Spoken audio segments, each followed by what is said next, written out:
us? David, can you hear us? There's connecting with audio. Hello? Hello, yes, we are live. Greetings. We did it. David is here, guys. Well, we did it. The computer crashed for some reason. I don't know what was going on, but anyway, I am here now, and let's hope it stays that way. Yes, let's hope. David, I'd like to welcome you all to the show. We are live, of course, as you know, broadcasting 31 viewers currently. Hopefully we get some more in the house. And of course, these videos stay up and get viewed repeatedly. So I want to ask you to, you are obviously the son of David. You're David Alzofon, the son of Fredrick Alzofon. I have a picture of your dad up here on the screen for our audience to see. And why don't you start by just telling us a little bit about your dad and how and the history of your childhood and growing up with who your dad was, and we'll start there. Okay. My dad was became interested in science while he was a child.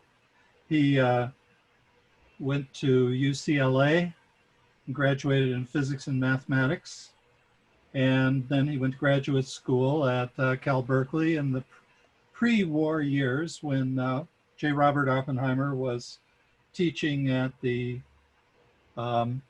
physics department, and my dad got his MA in physics or MSA, I don't know, master's degree in physics at the physics department at Cal. Yeah, I'm hearing myself. Anyway, his teachers included a long list of illustrious scientists, including Oppenheimer and David Bohm and Victor Lenzen, and I think he's particularly interesting because Victor Lenzen was a friend of Albert Einstein's, and Einstein went so far as to laud him as the one person on Earth who understood his relativity theory better than anybody else. And Lenzen had multiple PhDs. He was a PhD collector, and one of those PhDs was in the philosophy of science, and he studied with Bertrand Russell. And so all of this knowledge about the scientific method he passed along to my dad. Now, when my dad encountered relativity, general relativity, which is the currently accepted explanation for the gravitational field, he felt that it didn't exactly conform to the scientific method. So he decided to go back to the last theory that had to do with the unified field theory, which seeks to unify all the basic forces of nature, including gravitation, magnetism, the strong and the weak force in atomic physics, and reconsidering also quantum physics. So that was pretty ambitious. It took him a while to develop that theory, but by the time I was born, he had pretty well decided it. And he was still working on his PhD, by the way, because of the interference of the war years. And by the way, I don't want to shout too loud. Are you picking up my sound all right? Am I coming through with sound? I can hear you loud and clear, and the audience seems to be able to hear you too. And no one's screaming out in the chat saying we can't hear you, we can't hear you. Usually that's one of the first things that happens. So yeah, we can. Good. You're not just talking to yourself, David. We're all here. All right, good. Let me continue then. 1954, he went to see Richard Feynman at Caltech. At that time, Feynman had open office hours. And he had his theory of gravitation and unified field theory in mind, and he wanted to discuss it with Feynman. Well, they talked for about 2 hours. I tell a more complete version of the story in Gravity Control with Present Technology, the book I wrote. It's on sale on Amazon. But to cut right to the chase, Feynman encouraged him to publish it. So 4 years later, no, let's see, 7 years later, 1960, this is a pivotal date, he published The Origin of the Gravitational Force in the American Journal of Astronautics and Aeronautics. And he thought perhaps he could get a research grant to experiment with gravity. And simultaneously, the US Air Force was interested in gravitation research, particularly in the idea of altering the gravitational field. Now, who knows exactly what motivated them, but for sure, it had something to do with the Soviet Union claiming at the time that they had conquered gravity and they had an anti-gravity aircraft that could get into space as easily as you would fly a jet plane. And because of the embarrassment of Sputnik, the US Air Force was concerned about another embarrassment over gravity propulsion. So they conducted a survey, and the researcher who was in charge of the survey happened to live in San Francisco. We lived in Palo Alto at the time. So the researcher in charge got in touch with my dad, and they had lunch at Stickney's. Now, as I recall, I was present at that meeting. I remember 2 martinis and some very serious grown-up talk going on. And the researcher, his name was Dr. Maurice Garbel, and his final report is still available online, by the way. He told my dad off the record that my dad's theory of gravity was the only one he had seen dating from the time of Sir Isaac Newton that had any hope of an engineering application. Again, that was very encouraging. So next thing my dad knew, he was in a meeting with the US Air Force at Ames Research in Sunnyvale. My dad worked at Lockheed. It was right down the road. And when he got into that meeting, it went south really fast. He was talking to what he described as a full bird colonel, who was head of the Foreign Technology Division, which is an interesting thing. But the colonel told him that they wanted to sponsor a project based on his theory, a research project. And he also said, we want you to give us a timeline, how quickly you can produce a vehicle that will fly, something that will fly. And my dad said, that isn't the nature of research. You go in trying to find things out. You don't go in with a deadline and an engineering application in mind. And they said, well, we still want to back it. And my dad said, fine, that sounds good. And the colonel said, but there's a problem. You have a top secret clearance. We're going to have to classify this higher than the Manhattan Project, and you may not qualify for a clearance that high. And my dad kind of did a double take, and he said, what do you mean? You mean I might not be able to work on my own project? And they said, the colonel laughed and said, yeah, that's what it means. Now, my dad had had experience with the Manhattan Project during the war years. He was not on the Manhattan Project. Coincidentally, however, my mom was, and it was kind of that way that they became acquainted. But my dad was working at the cyclotron, and by that time, Oppenheimer was head of the Manhattan Project, and my dad was doing experiments, and the Manhattan Project cast a shadow over everything. And the secrecy and the military use of science did not agree with him at all. And the idea that the military might take this eventual application and turn it to the use of weapons was too much for him. So he walked out of the meeting, said he didn't want anything to do with them. And the colonel's laughter was echoing in the hall, as my dad put it, as he exited the room. Well, flash forward now to about 1973.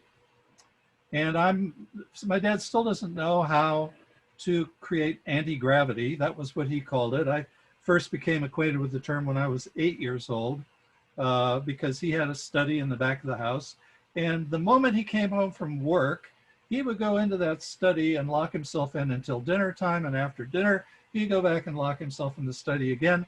And the only thing he was working on was gravitation. He was doing research on paper that he hoped would eventually lead to technology in the sky above us. But he described the technology, the outcome he wanted for that technology to me as follows. He said he wanted to opened the space frontier, Star Trek style. Star Trek, of course, wasn't around, but he had that same vision, kind of like, who was the, okay, Jeremy, help me out. Who was the guy who invented warp drive?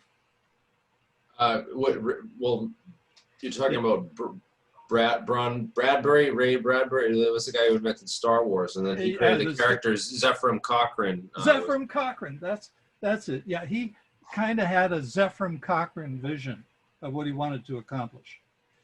And this, by the way, I'm not just telling this anecdotally, it actually conditions another pivotal point that's coming up in 1981. Okay, 1973. This is now 13 years after the meeting with the Air Force, and nothing further was heard from them. We will hear from them again, though, in this story.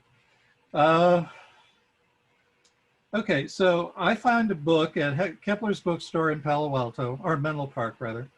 It's called UFOlogy. That book is available online. The author's name is James McCampbell. Jim McCampbell became friends with my dad as a result of their mutual interest in UFOs. But there was a sighting recorded in that book that provided the trigger for his idea of how to create anti-gravity. That is not really a force that goes against gravity, but how to neutralize the gravitational field and the inertial effect in the vicinity of a vehicle. Because this is very clearly what the flying saucers, or if you want to use the politically correct term, unidentified aerial phenomena. Okay, it's a euphemism. Everybody knows what it is. And very clear. It kind of goes from a slight truth to a complete untruth, because they're not unidentified, they're not flying, but they are an object. So they managed to take out the one piece of truth that's actually in there and make it a complete lie. It's unidentified aerial phenomena. It's none of those. It's identified, it's not flying, it's more like hovering, or there is some sort of shielding effect that's going on. And right. Definitely is an object. Definitely is a material object, because they leave very deep landing marks when they touch down.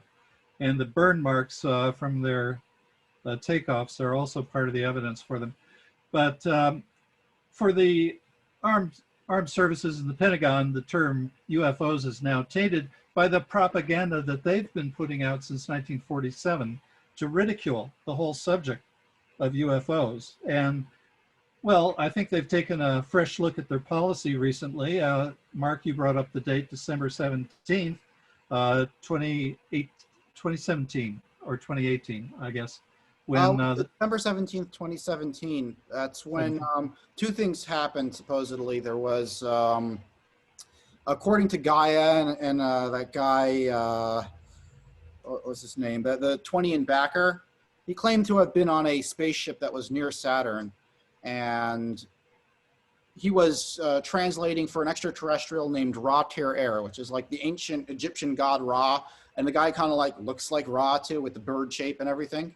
Yeah. And so this is like an other dimensional extraterrestrial, and he was translating into speech, going from telepathic communication to speech communication. And basically, they told the Super Federation, which are all these extraterrestrials that were involved here on Earth, that it's over. They have to stop their game, and Earth is now, have come of age. So, and the same date was when the New York Times released the ATIP article. Right, with the gun sight photos from two Navy jets that encountered a UFO 110 miles west of San Diego. And well, to give you some idea, my dad used to travel around to White Sands Proving Ground and other rocket launch pads around the country in the 60s. And there he encountered a pilot who told him that he was regularly scrambled to take gun sight photos of UFOs whenever they launched a missile. They were as common as houseflies around missile launches. And so he had plenty of really, really good photographs, but the military was or Air Force was so secretive at that time that they would weigh him before and after he got off the jet fighter, and then they would take the photos, and they would tell him that if he ever leaked the information, he'd wind up in the desert. So, and they were very serious, very serious. He said they took me into a room every time I would go up, and there would be guards with M16s, and they would address me in no uncertain terms that this was secret and nobody was supposed to talk about it. Now, that was in the 60s. And so now it's okay because the Pentagon itself has released these movies. At first they said it was an accident, but now they've officially put their imprimatur of truth upon it. So they're preparing us for a change in consciousness about UFOs. But in case there are people in the audience right now who remain skeptical of the UFO phenomenon, everything that we're going to talk about in connection with my father's theory is hard science, and I mean connected to the mainstream of scientific development. It is this unified field theory, which did unite the four fundamental forces, is strictly a mainstream theory in the classical sense. And yeah, interesting, David, that I've talked to several theoretical physicists who actually have come up with your father's theory on their own with their own physics knowledge, just using the tools and you know the toolbox that they were given from university physics. They came up with similar things to your dad, which is interesting. And then when they found out about the experiment, when I've shown this to people, because it's not classified anymore, like you said, they're no longer bringing people out to the desert and killing them over this anymore. You know, now they rely on the amount of the disinformation, like that you know, the people going to Saturn and back and stuff, like they flood so much disinformation out there that people don't find this stuff and they don't ever come across it. But even that's changing too, as you're mentioning now, like about the scientists. There are PhD scientists who watch my videos and in the audience. And at the last propulsion physics conference this past year, UFOs were actually quite a frequently mentioned topic. So the science community is also is no longer, you know, looking at this the same way as they used to back in the 60s, where it was once thought of as taboo and ridiculed and sort of shunned in scientific circles. I believe the time for that is changing, and if it's not, then it really needs to soon, because you know these things again, they are real. They do have physical characteristics as documented by NASA scientists like Dr. Paul Hill and others in his book Unidentified Flying Objects, or what is it? I gotta get the book out. I have it here, but in any case, I want you to continue, but just don't feel like, you know, there are PhDs watching. There are PhDs who take this very seriously now, and if they don't, then they should. And if they're ridiculing, there are PhDs on the team. There are PhDs. Yeah, and the talking to me. And the time for ridiculing this is over, David. So just talk freely and give us the history. Give us the history. Just give it to us straight. You know what I mean? Okay, can I talk about the aliens in the White House? I mean, the reptilians. I'm sorry, I didn't want to insult anybody. Good one, man. Okay,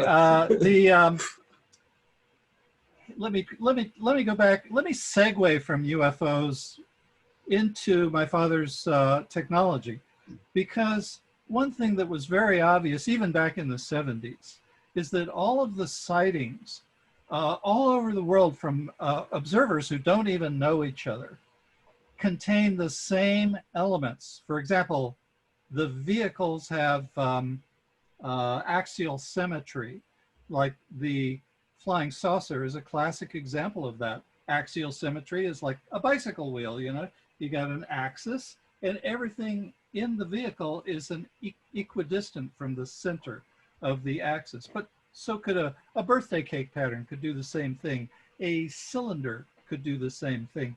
But for some reason, they prefer this saucer shape. And I will come back to that in a moment. But this argues for a single technology behind the entire UFO phenomena. And my dad kept that in mind. And then came this book by Jim McCampbell, and there was a chapter, page 94, relates a sighting that the U.S. Air Force had over the Gulf of Mexico in 1957. And it was a bomber, just exactly like the bomber in Dr. Strangelove, but outfitted not for nuclear weapons, but electronic reconnaissance. And this plane was flying over the Gulf of Mexico with a crew on board that were getting training in electronic countermeasures. And lo and behold, out comes a UFO out of nowhere and starts flying rings around the aircraft. And they had their antenna, passive antenna, on, and they took readings from the UFO, and it was emitting a very strong pulsed microwave signal at a certain frequency. I guess it was 3 gigahertz roughly. And this started my dad thinking, what does a pulsed microwave signal have to do with their propulsion? So he went to a technical library the company he was working for at the time. That was Rockwell International. And by the way, in the interim, he had also worked at NASA in Houston and Lockheed Houston, and he was working on Earth resources satellites where they would, look down on the Earth and try to find stuff. Anyway, that's another whole long story. I won't tell it here. Okay, and a book jumped off the shelf at him. I happen to have a copy of that book on my shelf, and if we were in the other room like we started out, I could pull it off the shelf and show it to you. But it was called Dynamic Nuclear Orientation by C.D. Jeffries, who was a professor at Berkeley. By the way, that book is available online for free PDF. You could buy it for like $100, but it is free PDF. You just Google Dynamic Nuclear Orientation Jeffries, you'll find the book. Yeah, and have fun reading it because it's almost completely equations, but it contains extremely valuable information for people who want to pursue this technology. So what it talks about is something that is not quite like nuclear magnetic resonance nor electronic spin resonance, because you're not electronic spin resonance is used in detectors at the airport to look at organic phenomena. But what you're doing is in dynamic nuclear orientation is you're leveraging the spin on the electrons and getting the electrons to flip the nuclei and add a directional movement to the nuclei. So it's a leveraging operation.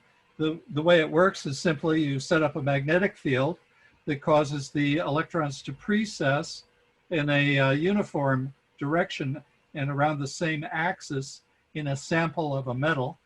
And then you flash them at right angles with a microwave signal. This causes the electrons to precess so violently that they flip over. And when they do, they transfer angular momentum to the nuclei. And the angular momentum, the vehicle for that is the electromagnetic field. It is not, like tops, that kind of angular momentum, or like a bicycle. But in principle, it's the same thing. It's the magnetic moment of the electrons versus the magnetic moment of the nuclear particles. So anyway, this is a very good way to get the nuclear particles to orient. Now, what his theory led him to believe was that if you did this repetitively, say 600 times a second, it would deplete the energy in the surrounding gravitational field. Now, I can back up at this point and explain his theory in greater depth, but let's keep rolling. Let's just assume that this theory was worth testing and go into the deeper explanation at another time. Let's move forward to 1981. This is just a few years after he had this insight. He wrote a paper that was published for the Joint Propulsion Conference, 17th Joint Propulsion Conference in Colorado Springs, Colorado, home of the Tesla Experimental Station. And appropriately enough, I always thought. And his point in doing this was because he was announcing patentable technology. He thought, his patent attorney thought so too. In fact, they had filed a patent about 6 months earlier and they were awaiting a verdict on it. His reason for doing that was that he was afraid that the military would clap a top secret classification or higher on his publication, and he would not be able to speak about it after that. My dad always respected secrets. There are things that he worked on I still don't know about, and I probably never will, but because he never talked about them. He always respected secrecy. But when he went to the 17th Joint Propulsion Conference, he turned what might have become a secret into a matter of the public record. And he wasn't afraid of losing his patent because he had already filed his patent. But the problem was, and became, the patent office turned down his patent without a comment. And his attorney was baffled by this because he was talking only about known technology. Dynamic nuclear orientation is known. All of the physical processes that he talked about in the 1981 paper were accepted by science. And yet they denied him the patent while granting the patent to numerous other anti-gravity devices which have never had a physical embodiment. So they demanded, I guess they demanded a physical embodiment, and at 1981 he didn't have the funds necessary to do that. So at that point his technology became prior art, though Mark, I know, has another opinion. It's not patentable because it's a physical process, a natural process, and what it's like patenting an experiment. But that's what happened with the Wright brothers, and there's a book on it. They filed for a patent for flaps or ailerons on an airplane. You can't build an airplane without ailerons. So what ended up happening? They tried to enforce their patent, and they eventually, one of them died of a heart attack related to the stress caused by fighting this stupid patent. And we almost lost World War I because of it, because no American company would dare build an airplane without ailerons. And the Wright brothers got the aileron patent, which was just retarded. So I don't believe there's anything that's patentable here until you actually build a craft. Yes, and I think you're absolutely right. And I think what the way you've got to think of this technology in terms of generating income is twofold. Number one, when you see a Boeing 747 rolling down the runway, they do have patents on those Boeing parts, and probably 1,000 of them at least in a single plane.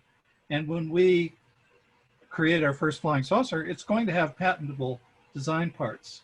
And that's the way it will generate money. But the technology is extraordinarily flexible. And the proof of it is in the skies already when you see birthday cakes flying around and flying saucers and spheres or orbs. Or pillars of fire and smoke that go and split the sea and confuse you into thinking they're God. Yeah, right. Well, are you talking about Ezekiel? Are you going back that? No, I'm talking about the splitting of the Red Sea, where splitting of the Red Sea, where Jehovah got the Jews to think he was God, and until this day, the English Bible still calls him God. He's an alien. Okay. He's dead.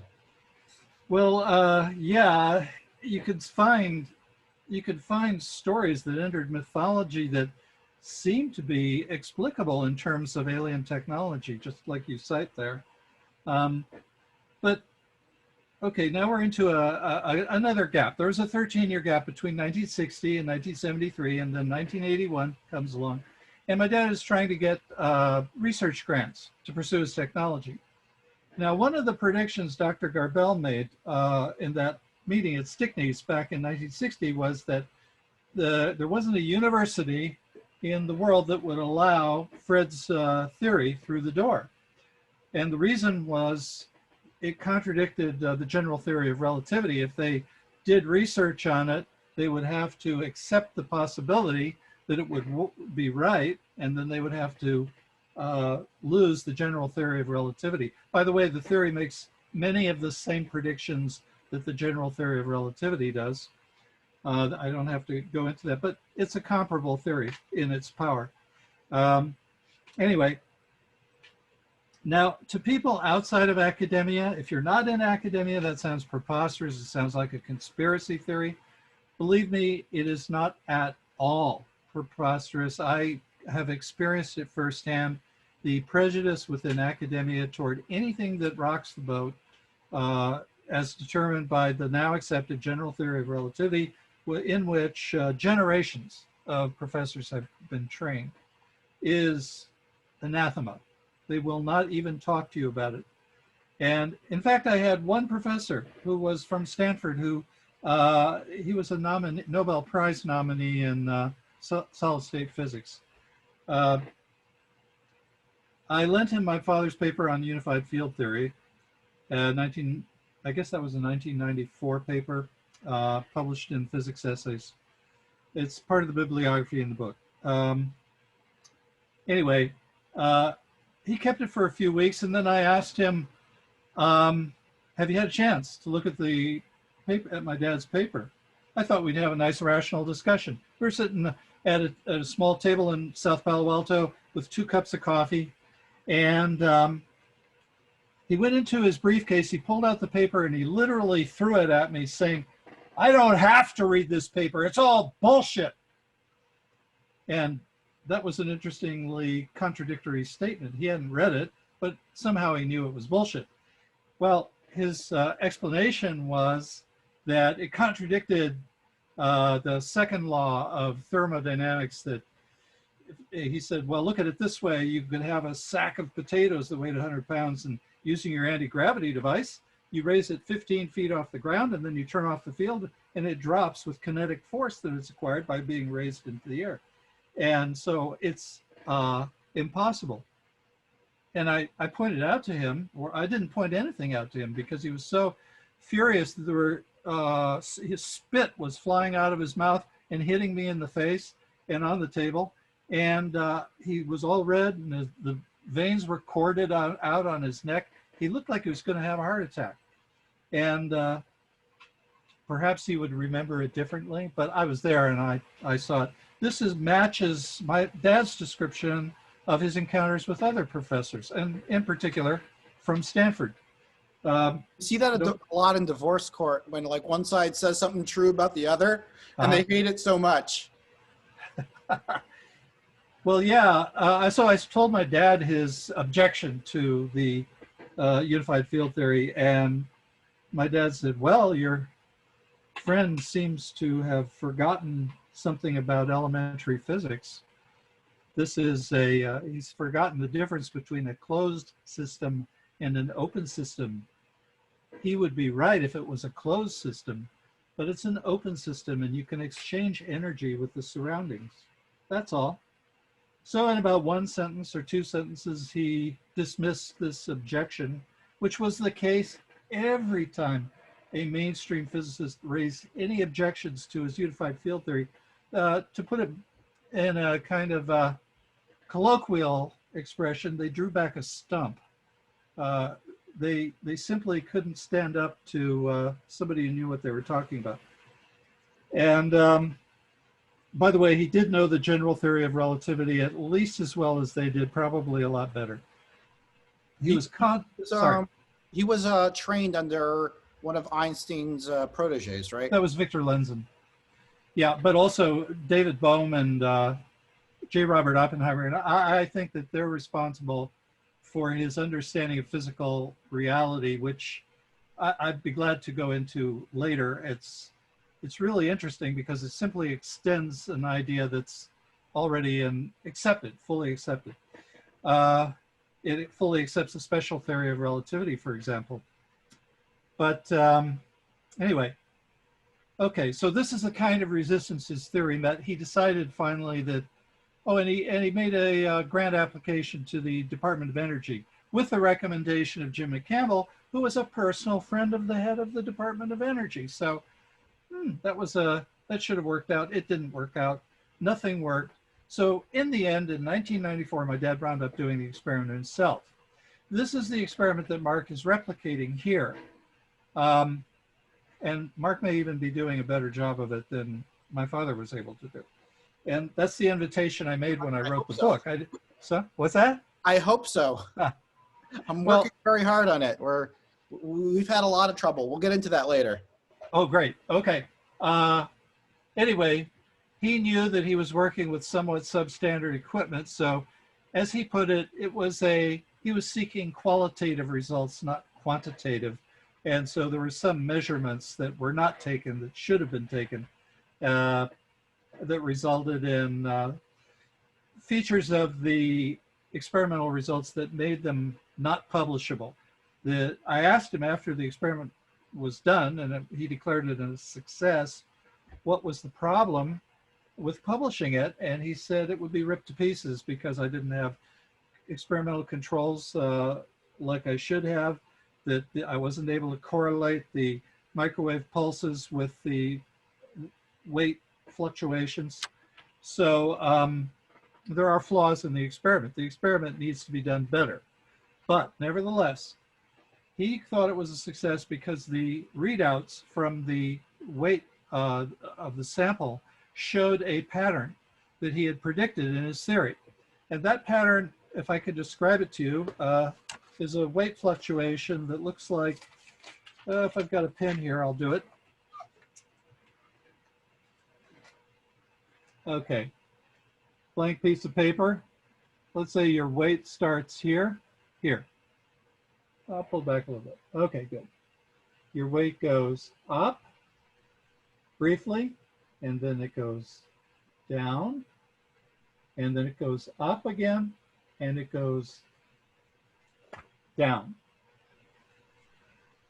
Going up is the first part of the microwave pulse when the microwave pulse is driving the electrons, flipping them over. That intensifies the interaction between the sample and the gravitational field, so the weight goes up. But then you let go, you turn off the microwave pulse, and now the nuclei are all oriented according to the principles of dynamic nuclear orientation, and the gravitational field interacting with them at a subatomic scale is randomizing the internal electronic processes, which we call virtual processes. And in doing so, it loses some of its energy, and so the weight drops down. Then the microwave pulse hits again, and it goes up. The weight goes up, and then the microwave pulse switches off, and it descends further. See, it didn't recover all of its weight, so the second pulse drives it down further. And this is a cumulative effect. The cumulative effect has had a couple of implications for UFO flight, which I will go into later. Let me continue on with the experiment and its aftermath. So he thought the experiment was a success, and now it would be easy to get investors because he had a device. But they had set the device up in the basement of a university laboratory, and the head of the laboratory found out that some equipment was in the basement that should have been on the second floor. And he said, I don't know what you guys are doing down there, but you take it apart and return the equipment up to the second floor. So that deprived him of a $250,000 piece of equipment, which Mark has been able to replicate actually much more cheaply. Oh, and yeah, that's we replicated it on I think it was like $250, and half of that was donated. But it's just the EPR magnet. That's what you needed. Okay. So there was a big fight about money among the experimenters. The engineer quit and said he was going to do it himself. He never did it. To the best of my knowledge, so there was this period of a big letdown, but then my dad started trying to get investors based on the experimental report. And he talked to a lot of them, and at this time I was working in Silicon Valley, and I was going after investors. I spoke to Steve Jobs. I spoke to a number of millionaires and billionaires. None of them would do it until somebody else did it, or the technology got a endorsement from the likes of Michio Kaku or Neil deGrasse Tyson. And I very much doubt that either of those two celebrities would have given me the We should time reach of day. out to him. Michio Kaku lives right here in New York City. This is like a half an hour drive. He could come down here and see what we're doing and, know if we're on the right path or not. I think, having a lab already set up that you only just need a couple more things to try and you need a couple more minds, I think he'd be interested. Well, I would love to invite him if you're open to it. My level of frustration with people at that level of celebrity just. Jeremy, do you think we could get Michio Kaku on the channel? I think, well, first we got to convince myself and also all the other technicians in our group that like we have something like real 100% authentic to show. And once we convince all of ourselves, then we're ready to bring it to other scientists, at that level. You know what I mean? I think like we've got enough people on our team now that we're bringing together, and including other people from the community that have watched what we're doing so far and have joined just to offer, the right expertise, because they see, oh, you guys are doing good work, but you're missing this. And because I'm an expert in X, Y, and Z, I can help you. And I'm going to, and we've got a lot of anonymous people suddenly contacting us that know the specific field that we're looking for, because there's a couple pieces to the puzzle that we're not 100% sure about. And absolutely, we're gonna run into that, and I want to encourage anyone out there: don't be afraid. Reach out, reach forward. No, the government's not going to come after you. You're not going to wind up in the desert. We're just trying. For all we know, this stuff might not even work, and or it might for what I think is that this is a bridge into a lot of other things, and I'm trying to, people are going to pick out the important parts of this, and I'm going to pick out the important parts of what I think is important, and put a summary together afterwards, but people are already paying attention to certain key details, and like Mark said before, these might be details that David isn't even aware of yet. They're just little things, parts of the story that he may not even realize are significant. But so let's get. I want to continue with this story a little bit. Dave, I have a couple questions for you. Sure, fire away. This Ames research place that your dad did was brought to first. Yeah. Is that the one that's Ames research related to NASA, the Ames Research Center for NASA? I believe it is. Yeah, it's NASA/Ames Research in Sunnyvale. You can look it up online. I don't know if it had the same title in 1960, but my dad worked at the same facility, and it was on his resume. I think I published his resume or his CV in the book. I'm not entirely sure. As I said to Mark, I don't even own a copy of my book right now.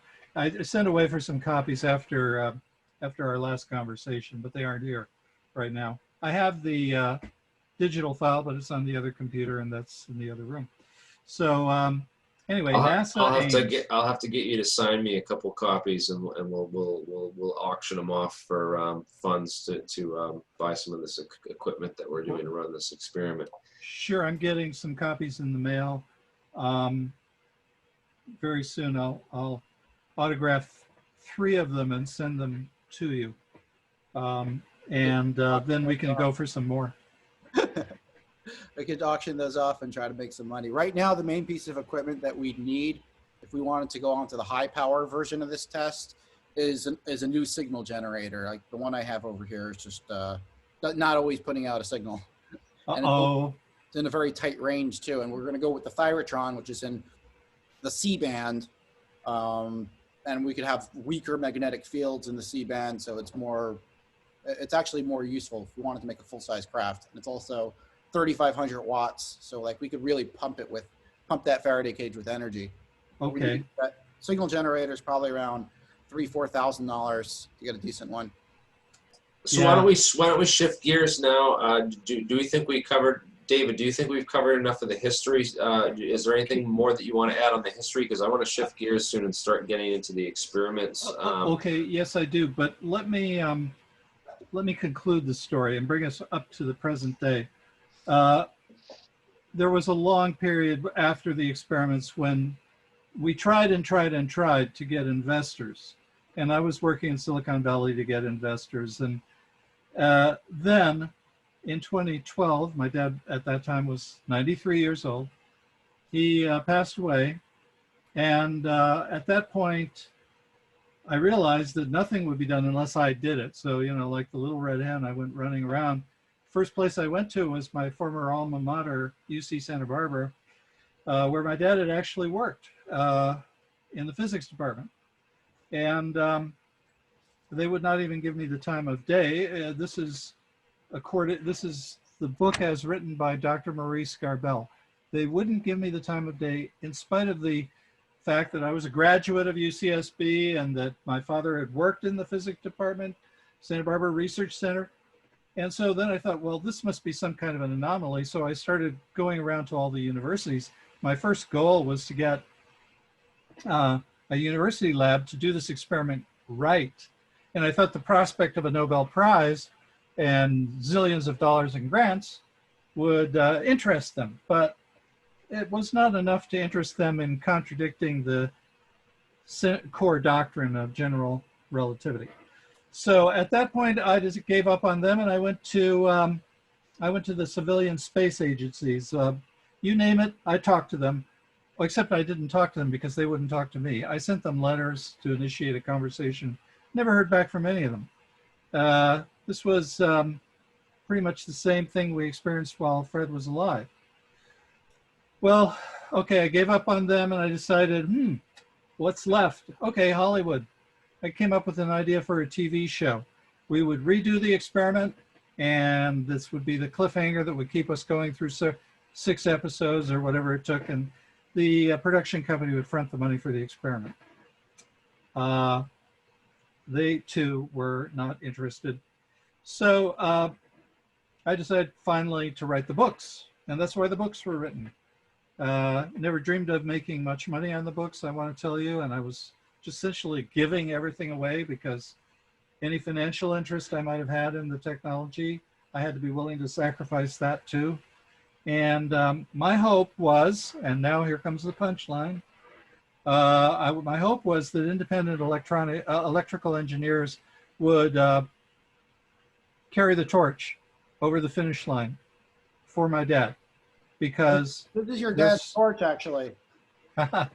Literally, this is the Thyratron from UC Berkeley that they used to discover americium and berkelium. So we're carrying your torch. I bought 2 of them, actually. Quite literally. So the point of my telling this long story is to inspire not only Mark, but other engineers who might feel they could do this experiment.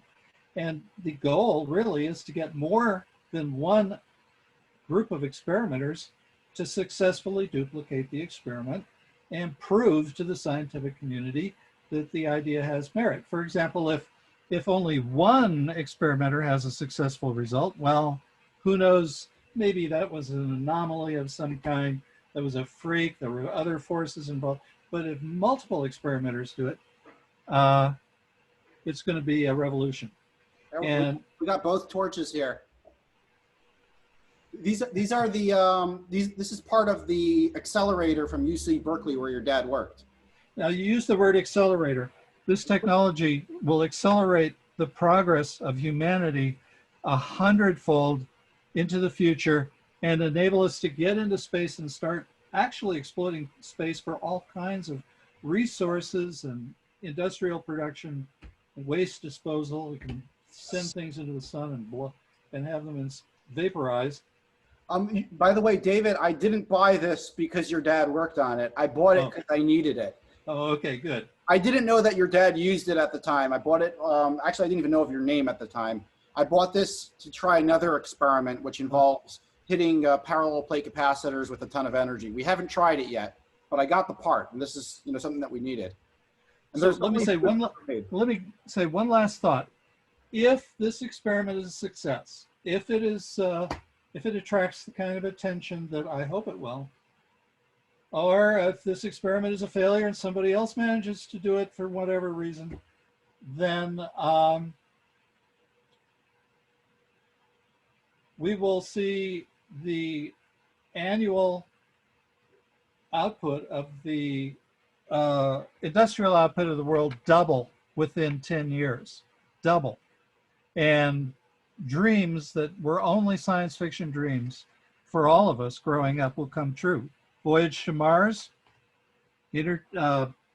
easily done. Instead of, what is it, $250,000 a ticket to go into suborbit, it'll be a nominal price to go to the moon or Mars or any destination in the solar system you want to go to.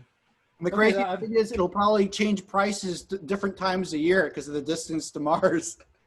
Right. Right now, we'd get very cheap tickets. We're coming in on the perihelion, you know, where we're the closest to Mars in the past 2 years. It's happening in 2 weeks.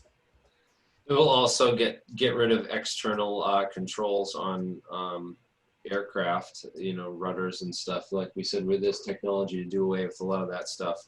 And it's going to revolutionize a lot of industries, which is why so many people are afraid of it, because it's going to put a lot of people out of business and a lot of industries that are currently let's say not. It will not destroy businesses. It will transform them. For example, I want to mention big oil. Big oil has a huge problem, and that is peak oil. And also, not to mention the pollution problems, which they're regularly blamed for and they regularly deny, but it's becoming all too obvious that fossil fuel is going to destroy us. Well, here's a way for them to actually raise their profit level by going into space-based mining and other industries, transforming the wealth they've accumulated into space-based industries, and the pressure's off to produce fossil fuel, which is getting harder and harder to find. So it's a transformation.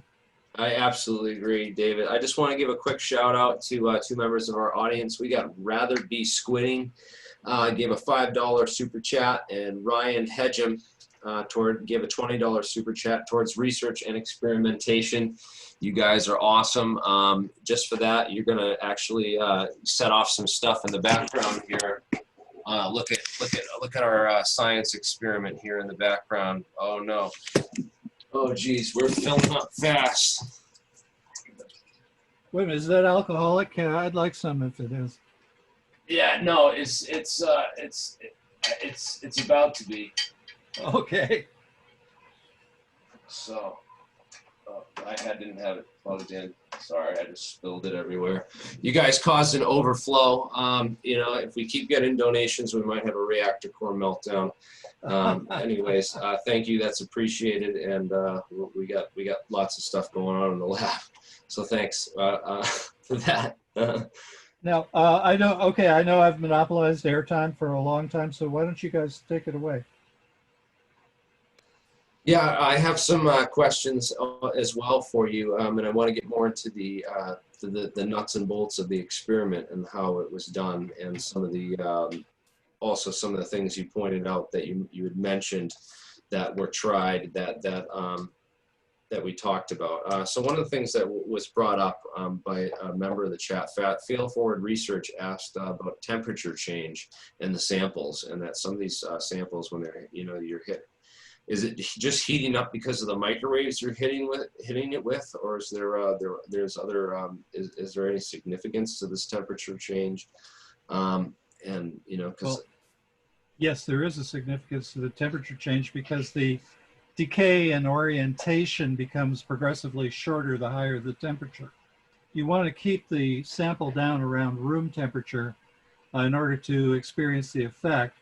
Most experiments in dynamic nuclear orientation have taken place near absolute zero. But it is possible with a very pure isotope of aluminum or sample of aluminum up in the 99.999% range to prolong orientation at room temperature up to at least 0.06 seconds.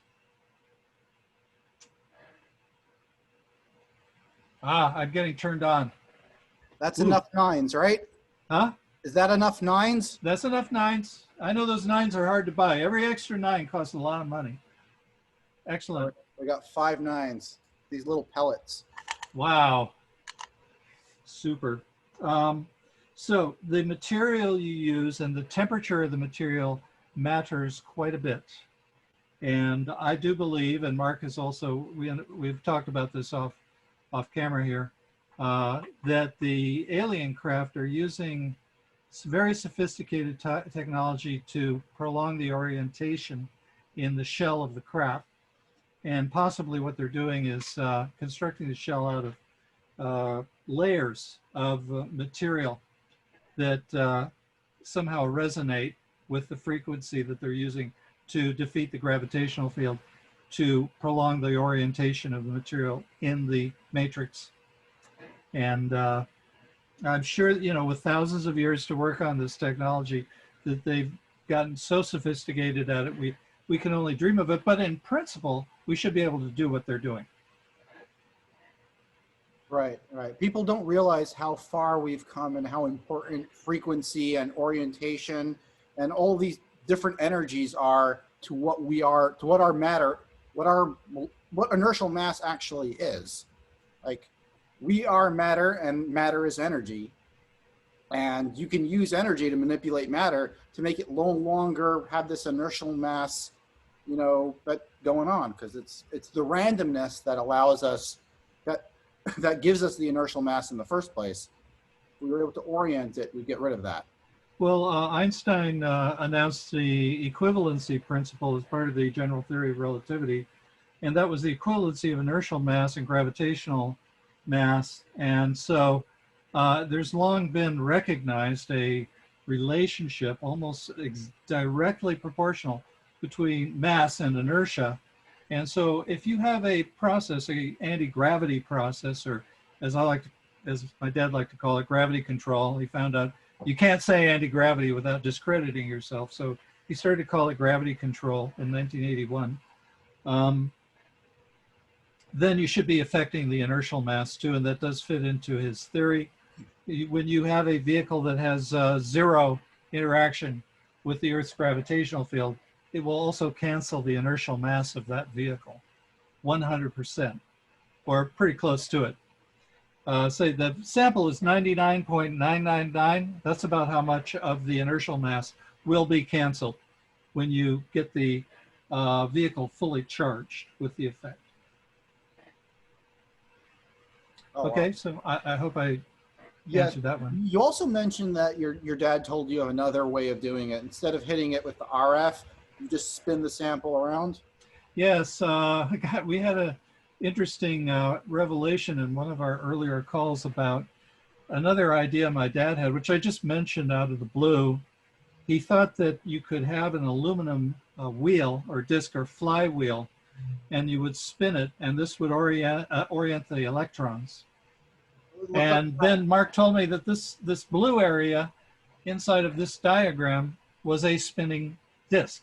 And I don't know what is it aluminum or? Yeah, it's a spinning disc. It's an aluminum flywheel in the center of an electromagnet. So this is it's exactly what your dad said. Super coincidence out of nowhere. And I did not know about this. Well, I'd seen pictures of the vehicle, but I'd not seen the parts labeled. So this was news to me. My dad took one look at this diagram and said the green area that you're looking at there is a capacitor, and it's to create the pulsed microwaves in the shell of the craft. Now, this is the vehicle that apparently that the Air Force had reverse engineered from the 47 Roswell crash, and it was flying in 1954, but it wasn't flying very well. And I think that the Air Force interest in my dad's theory might have been in order to get a theory that would match the technology that they had been able to reverse engineer from the alien craft. And that's what they got, but they didn't get it until 1981. Now, after the 1981 paper, I have it from a apocryphal source, somebody who I met at a UFO convention. I don't know his identity. He had a name badge that was flipped over. And he said, "Oh, are you David Alzofon?" And I said, "Well, yeah, and you're related to Fredrick Alzofon." I said, "I'm his son." He said, "Oh, say, did you know that the You remember 1981, the paper that he wrote back then? And of course I knew that. He knew that. There's the paper. And he said, yeah, the CIA, did you know that the CIA hired 17 mathematicians to go over that paper and check every equation? And all of your dad's equations were correct. And then as that was sinking in, he said, yeah, there's the vehicle he said would work. I don't think he wanted to draw a saucer, but that's another form. I saw on Facebook a picture of this craft actually flying. They actually built one like this. Oh, God. Yes. There's another one I didn't know. Yes. Well, anyway, I don't know exactly where that drawing came from, but it was 1981, and I think that my dad drew it with drafting tools, but I don't think he copied it from anywhere. Or he would have told me about it. Or maybe they actually went and built it because that's what was in the paper. Well, that could be too. Well, maybe your dad designed it and they built it without even telling him. Well, it definitely would work. I'll have to send you the link to that picture. It was posted on one of the UFO chats on Facebook. Yeah, somebody read that paper and then made up a hoax to go along with it. Oh, I don't know. could be. Or it could be. So your dad's story sounds so much similar to the Thomas Townsend Brown story is. They can't. Right. This is different. And I want to distinguish that this technology, the Biefeld-Brown effect, is not a gravitational effect. It's actually a thrust, and that's what I think is actually going on over here. I think your dad was wrong about the parallel plate capacitors in the base. I think his experiment is actually going on in the center because they weren't using any RF for this. Otherwise, they would have cooked the occupants. What they're doing here is they're using that to negate the inertial mass as best as possible, and the parallel plates capacitors in the base are being pulsed in order to create the thrust necessary to now move this craft that is now 99.9% destroyed. It only weighs 0.1% of its original weight. Yeah, because that blue shielding area would be a lot larger if that were the case. If that whole green area were producing, that blue area would have to be a lot larger. So I think you're right. Yes, but there is this effect actually does spread to surrounding materials. Yes, I'd like to interject a word here about that. The nuclear orientation is contagious. So if you have a central core that's flashing the hull with microwaves, it doesn't have to reach the whole body of the craft equally because the effect itself will bleed out from the center and eventually reach every corner of the craft. So yeah, I can't point to parts of it, but let's say you had a waveguide in the center of that object that you're holding up before the screen, and you were flashing the microwave signal around the interior, cooking the pilot and so co-pilot. But let's just say this is a drone, so you can do that. Then you would be creating dynamic nuclear orientation in the top of the craft, but it would eventually bleed out to the entire craft, and then you would have a weightless vehicle. So basically, this is the source of the nuclear orientation, and it sort of creates a nuclear orientation magnet that goes out and orients the entire craft as much as possible. You're not going to achieve 100% here, but that's why we have the parallel plates in the base. They're being pulsed in order to create, the couple pounds of thrust that it then takes to control the craft. And there's a little ball over here that controls which parallel plates got pulsed. And the tanks, that's for the hydrogen fuel cells that power this whole thing. And this was the control arm to get samples from Mars and whatever. Yeah, that's great. Now, the way this thing flew, as I heard it, was that it tended to hop like a grasshopper. Do you have any ideas about why it might have done that? Probably because when it was close to the ground, it weighed so much that it needed to pulse all of them in order to get off the ground. That's probably why. But this was built in 1956, and I think it's a crime against humanity that we're still driving around in gasoline-guzzling cars. Yeah. Now, let me just mention that the price of an anti-gravity vehicle would eventually come down out of the stratosphere to about the price of an SUV. because there are very few moving parts. It's all electronic. It's like an extension of the Silicon Valley revolution into space and into aviation, civil aviation. A vehicle is going to be cheap. Yeah, and that's, I mean, it's going to also take over airplanes as well. Oh, yeah. There is one issue that I wanted to bring up, and that is if you're going to have microwave radiation being emitted by these craft, it's not something that you're going to land in your backyard. You're going to need spaceports that are probably going to be like Faraday cages that you go into, and there's, you know, you have a Faraday cage in order to get into the craft, and then it takes off. It's not going to be something that you have in your garage and you're flying around, you know, here in New Jersey like that. Well, electric cars are still going to be a thing. I think we should ask the aliens about that, because they've been observed to be hovering over people and neighborhoods. Now, sometimes you do see microwave discharge that is harmful to the people who are observing the UFO. And but in other cases, you don't. And I'm not sure exactly why, but, you know, I think that spinning disk sounds to me like losses or leakage in a system. You know, like the idea behind this, like as you mentioned, you said it starts as a wave in this one spot and then it vibrates out locally from that area. That screams coherent states at me, and that coherent states of matter.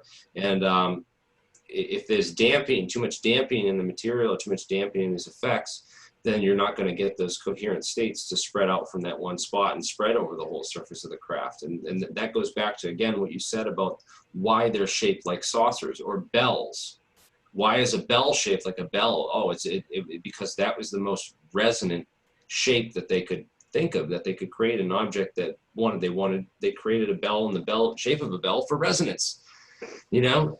Why is these flying saucers also in the shape of a bell? Because of resonance. Because when you have this type of resonance, you have this lossless effect, this lossless transmission of those waves. Again, the propagation where there's less dampening and there's less of those effects that cause the losses. And that's again, when I'm thinking microwave radiation that's leaking away from my craft and is causing danger to my surrounding environment, I'm thinking that you're having too much loss in whatever your propulsion system is, that you're not, you know, you just need to be more efficient. Yeah, I definitely agree with that. There's another little anecdote I want to interject about flying saucers, and that was always a big mystery. How do they stay up in the air, and why are they shaped like a saucer? And this was used to ridicule the idea that there was any reality to the phenomenon. It didn't conform to our ideas of aerodynamics, but now we can see that it's a perfect design aerodynamically. The way my dad described it was, one day I went into his office up in Oregon, and he said, take that book off the shelf and take a look at page 726. And I opened it up, and there was a diagram on that page of a perfect radar antenna, which was shaped basically like a bowl. And he said, does it look familiar? I said, no. Well, it's a radar antenna. We used to see those at Stanford. And he said, well, looks like half of a flying saucer, doesn't it? And suddenly it hit me. What you have with a flying saucer is a bowl facing a bowl, and both of them are ideal radar antennas.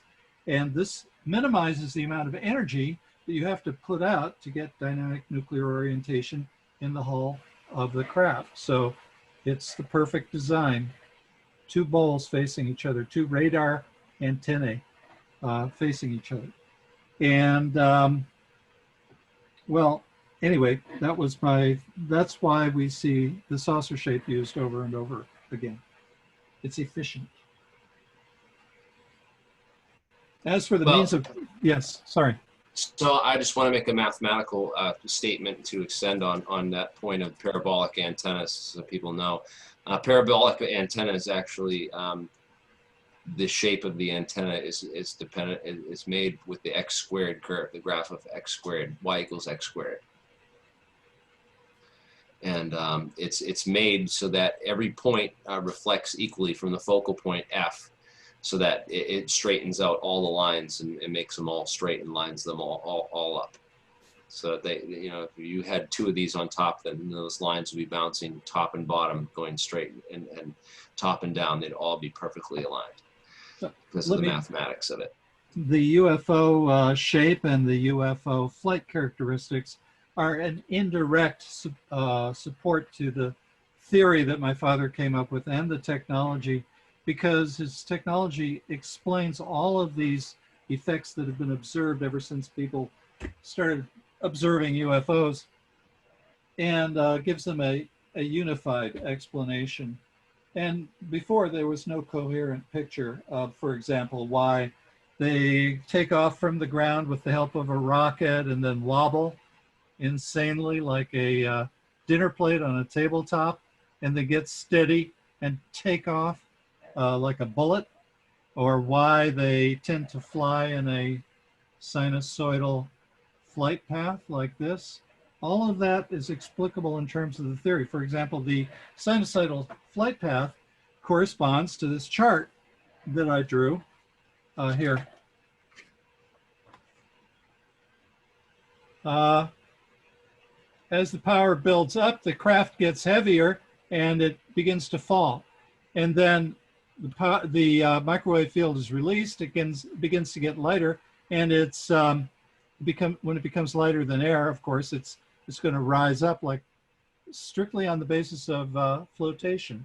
And then this is going to cause, as the power fluctuates, the sinusoidal flight path. Power fluctuation being a characteristic of the gravity reduction method.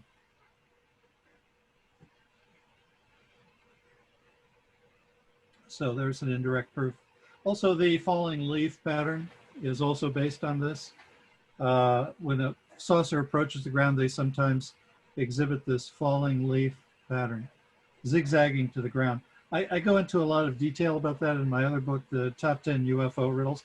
Book plug, but the crop circle phenomenon is part of it. The Neil deGrasse Tyson, let's mention him. He did a radio broadcast in which he said only stupid aliens would design a flying saucer because they spin like this, and that's a waste of energy.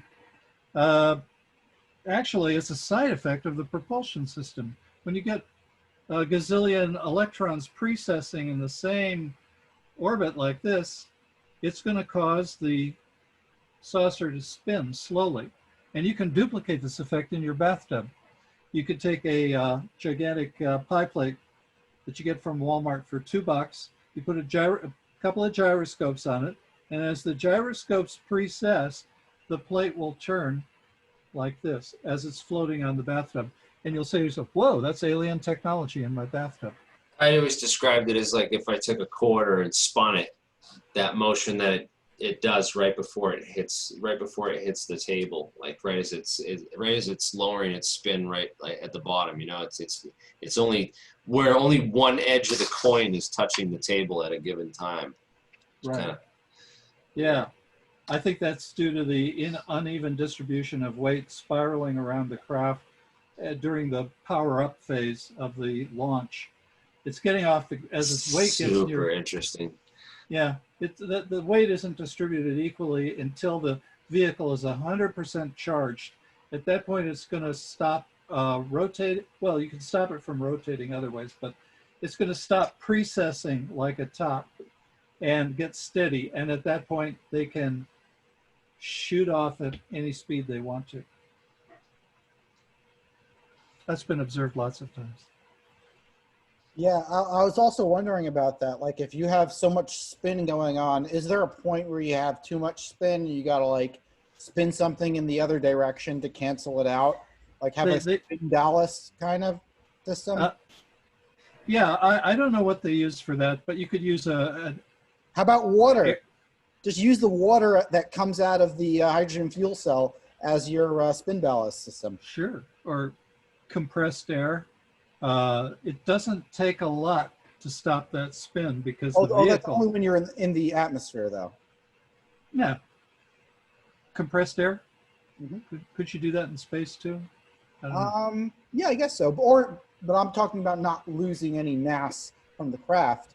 So what you do is you would have at the very edge of the craft, you'd have a spin ballast, and you'd fill it with water, which is a byproduct of the fuel cell, and then you just spin it in the opposite direction when you build up too much spin. Oh, And I then get every it. time you land, you know, when you touch down on the ground, you'll turn off your ballast by stopping the the spin, and you'll transfer that energy to the ground, so that you don't have so that you can restart the system. Well, these are interesting engineering questions that once the basic technology is firmly established, you could start doing experiments to eliminate the spin and the wobble and everything else. So, who knows what the final embodiment of the technology will be, but lots of different ways to do it. Now, we got at least two ways to I'm create super excited about mining the asteroid belt. I don't know why, but I have an itch to try that. It's The like what? more exciting than going to the moon. I want to go to the asteroid belt and bring Oh, back yeah. a hunk of metal and have Oh. a company, drop it on a factory in China and have them turn it into something. Or you know what? I'll mine some nickel for Tesla. How about that? We Maybe go out to the asteroid belt and grab them an entire asteroid so that they can make their batteries. there was an asteroid that passed by the Earth in, I think it was 2018, that was made almost completely of platinum. And unfortunately, there wasn't any civilian space agency that could go grab some of that platinum because we just didn't have this maneuverability in space to do that. The money is in the space mining because right now we're and it's also the biggest environmental disaster here on Earth, that we're destroying our planet looking for minerals that are available in space in their purest form just for the taking. All you have to do is go out there and grab it and bring it back. That's all you have to do. I agree. We just need more maneuverability in space and better technology for getting around in space. And that is what I believe all these technologies are unlocking. Did you guys know that, I think it was Bloomberg, Israeli military tech firm. I'm bringing this up on screen right now so that people can see it. I'll send you guys a link. But this was on Bloomberg.com in technology today. Israel military firm seeks $200 million for startups. I got some connections in Israel. I'm Right. Israeli. Right. So it's interesting. Well, when you see business getting involved, it always makes me a little questionable and nervous because but it also gives me this sort of gives me a little bit of reassurance, because you're talking about all these ex-Israeli defense people taking newly declassified technology, and they're trying to apply it for commercialized purposes for the aerospace tech that's coming out. So they know that aerospace tech is coming out to the public, okay, hint, wink, wink, and they're trying to basically capitalize on it and set up firms to, create commercial markets for this technology.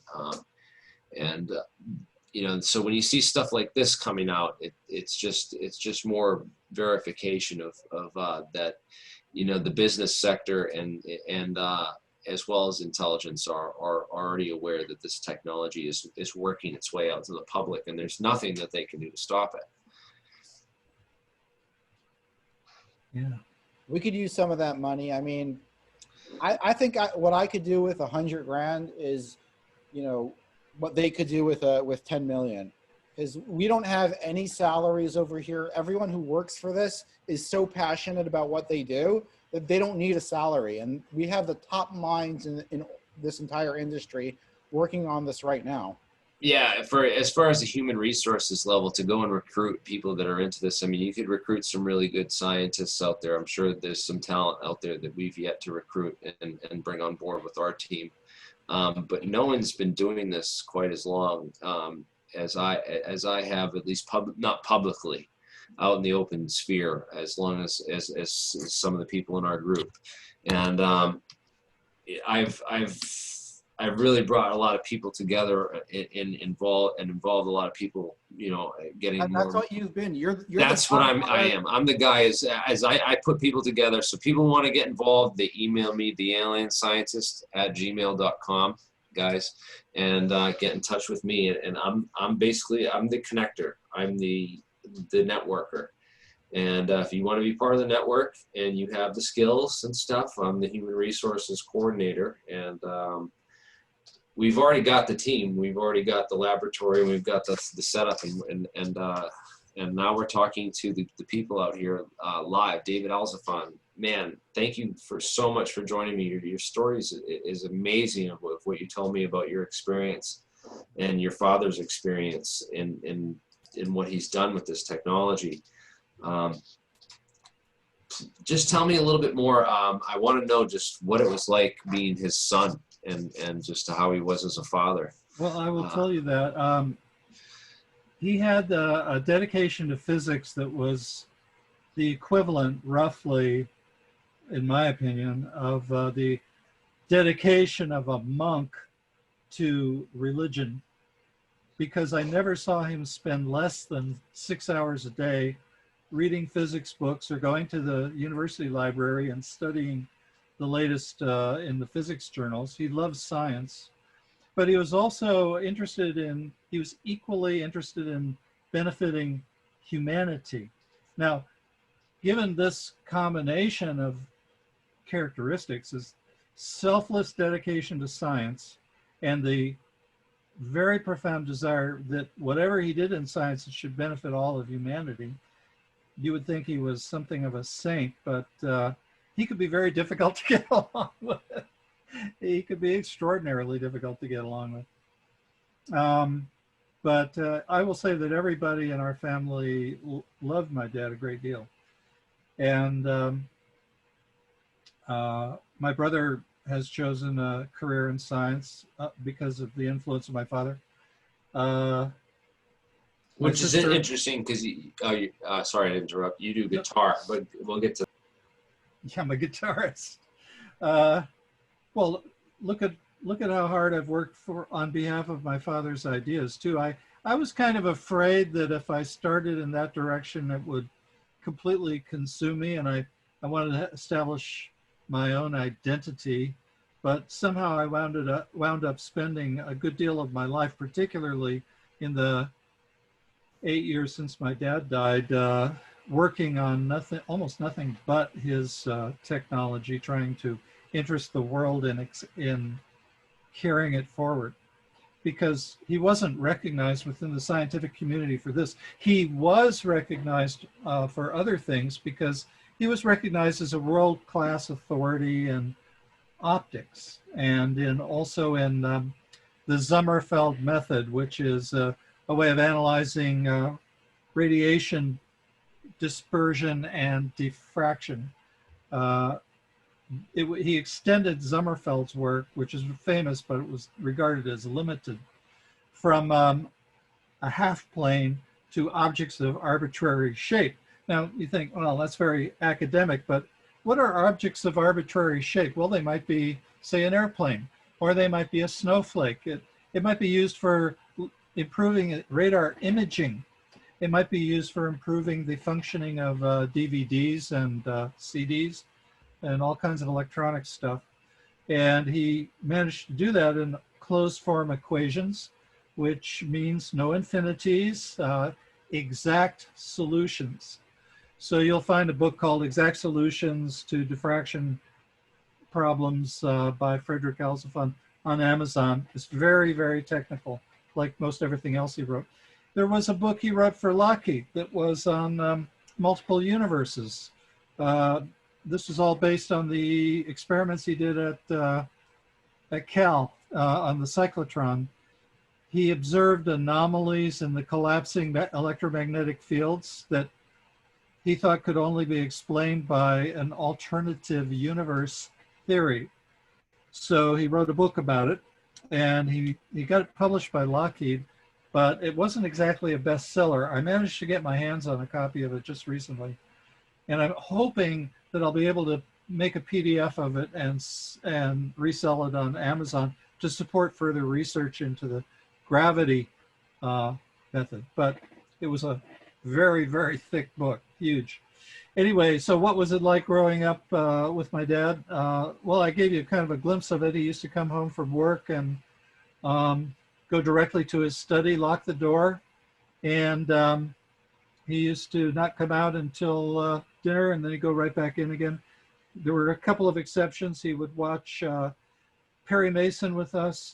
He would watch some Saturday morning cartoons. He loved Walt Disney and cartoons, and he had a kind of a fantasy side of his personality. He had 4 bookshelves completely filled with science fiction magazines dating back to the 1930s, every single issue in a series. And that's because he never missed an issue. And I think he always dreamed of being a science fiction writer, but he just never found the time for that. What else could I say?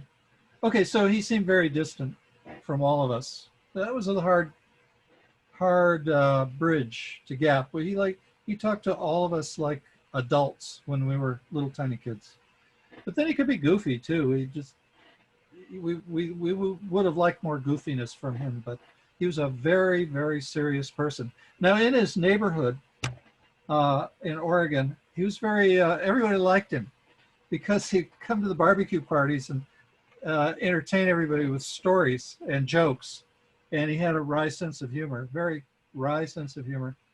I don't know what else I could say. He didn't like exercising much, but for some reason he lived to be 93. They told him when he was 30 that he was going to die by the time he was, no, they told him when he was draft age, he was 4F because he had a heart murmur.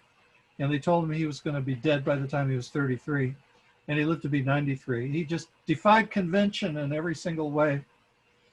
And what else could I say? Okay, here's another thing I noticed about my dad.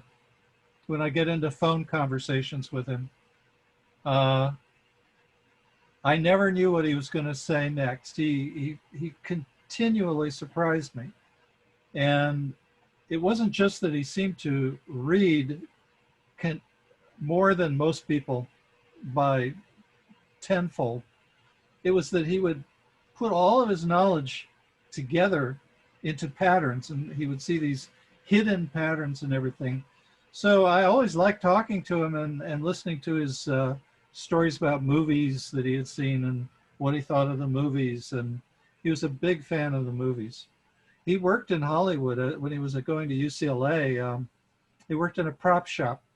And he used to tell me about how he saw Clark Gable kissing, who was the leading lady opposite Clark Gable. I saw her kiss, he saw the two of them kissing on the sidewalk right outside his store there. He had a lot of Hollywood stories. So he was a great storyteller. And yeah, we all miss him. It's a terrible thing. I wish he could have lived to be 203 instead of 93, but such is life, you know. Did he keep it all the way to the end? Yes, he was working on papers on physics. He was publishing papers on physics up until the very end, about 1 month before he died. And what happened was he was exposed to a lot of radiation throughout his career. I won't say it was just the cyclotron. It was other things too, but they weren't as careful. Responsible. Yeah. This is what killed your dad. His torch. Okay, smash it. No, we're going to use it for an experiment. Revenge is sweet, no matter how much delay. Yeah.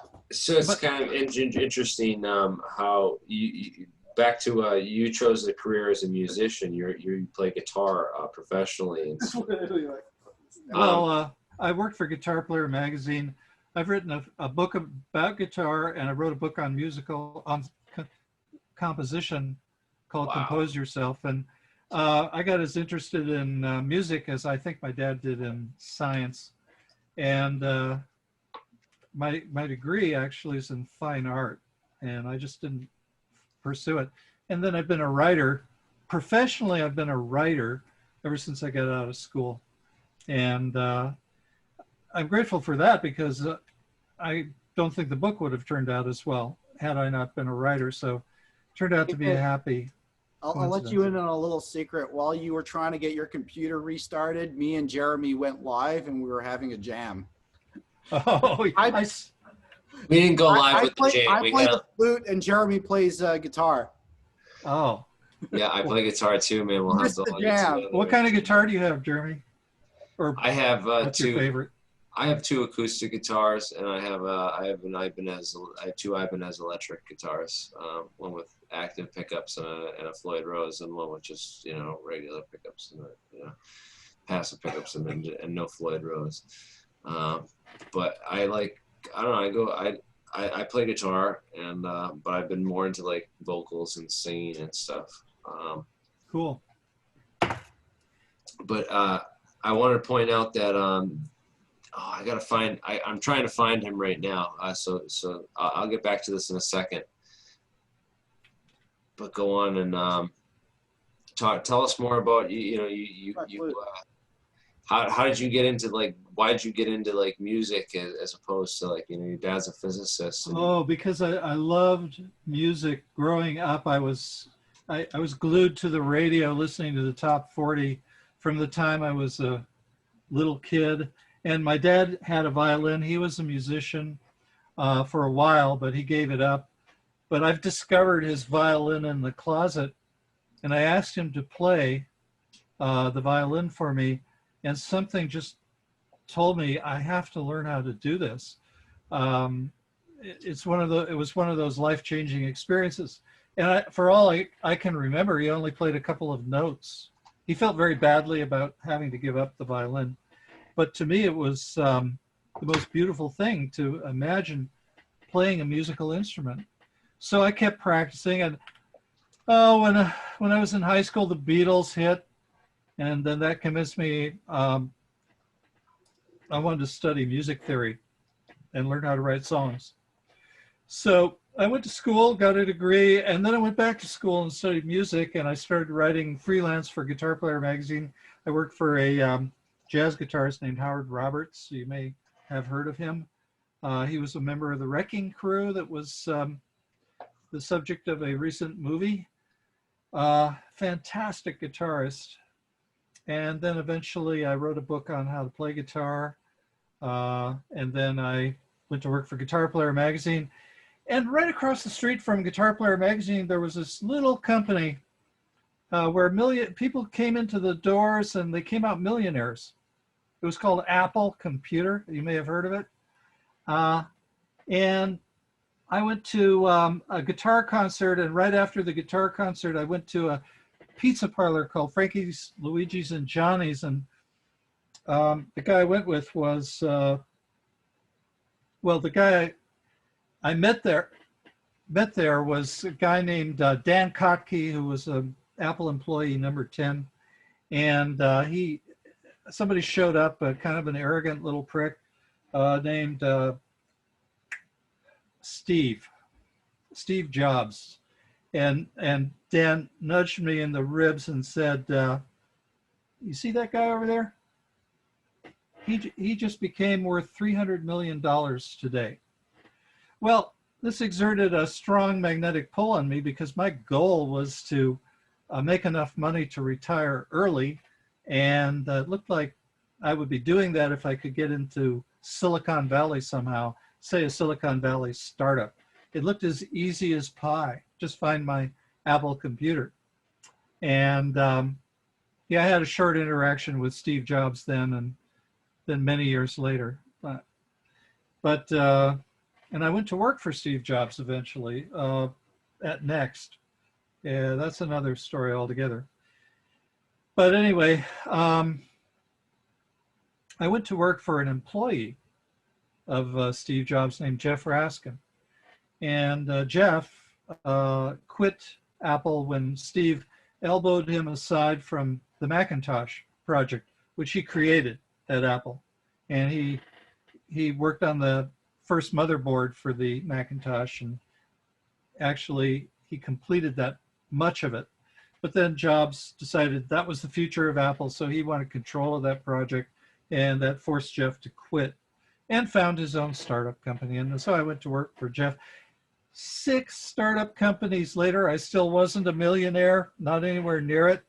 And the final insult, to add salt into my wounds, was when we designed a smartphone before there were any smartphones. And it was based on Jeff's idea. Jeff was very much like Fred. Jeff Raskin was very much like Fred. He had iconoclastic ideas that weren't accepted by the mainstream, but then when they tried them out, they worked beautifully. For example, the GUI interface, GUI, graphic user interface, which we're using right now to do the Zoom call. It became the standard, but it was just a twinkle in the eye of Xerox PARC. And I remember going to Xerox PARC when I was in my 20s. I used to hang out at Stanford a lot, and I wound up going over to Xerox PARC, and I saw the first graphic user interface with a mouse and a bitmap screen and everything. I thought, what would people do with this? I don't see any use for it. But Jeff looked at it and he saw a use for it, so he convinced Apple to put out the Macintosh, which was the first computer with the graphic user interface, and then Microsoft stole the idea, and now it's the world standard. And there were lawsuits over this. I mean, God, I could talk about this for 25 hours nonstop. I wound up spending 20 years in Silicon Valley, and then the final project was Jeff had an idea for a smartphone, and the company we were working for at the time, I don't know if I can say their name, so I won't say their name, but they're very, very big. They said, well, great idea, you guys, but we won't give you a GID, a graphic interface device, meaning the touch screen, which is now standard on the iPhone. And we said, you have to have a touch screen or this won't work. And they said, no, it costs too much money.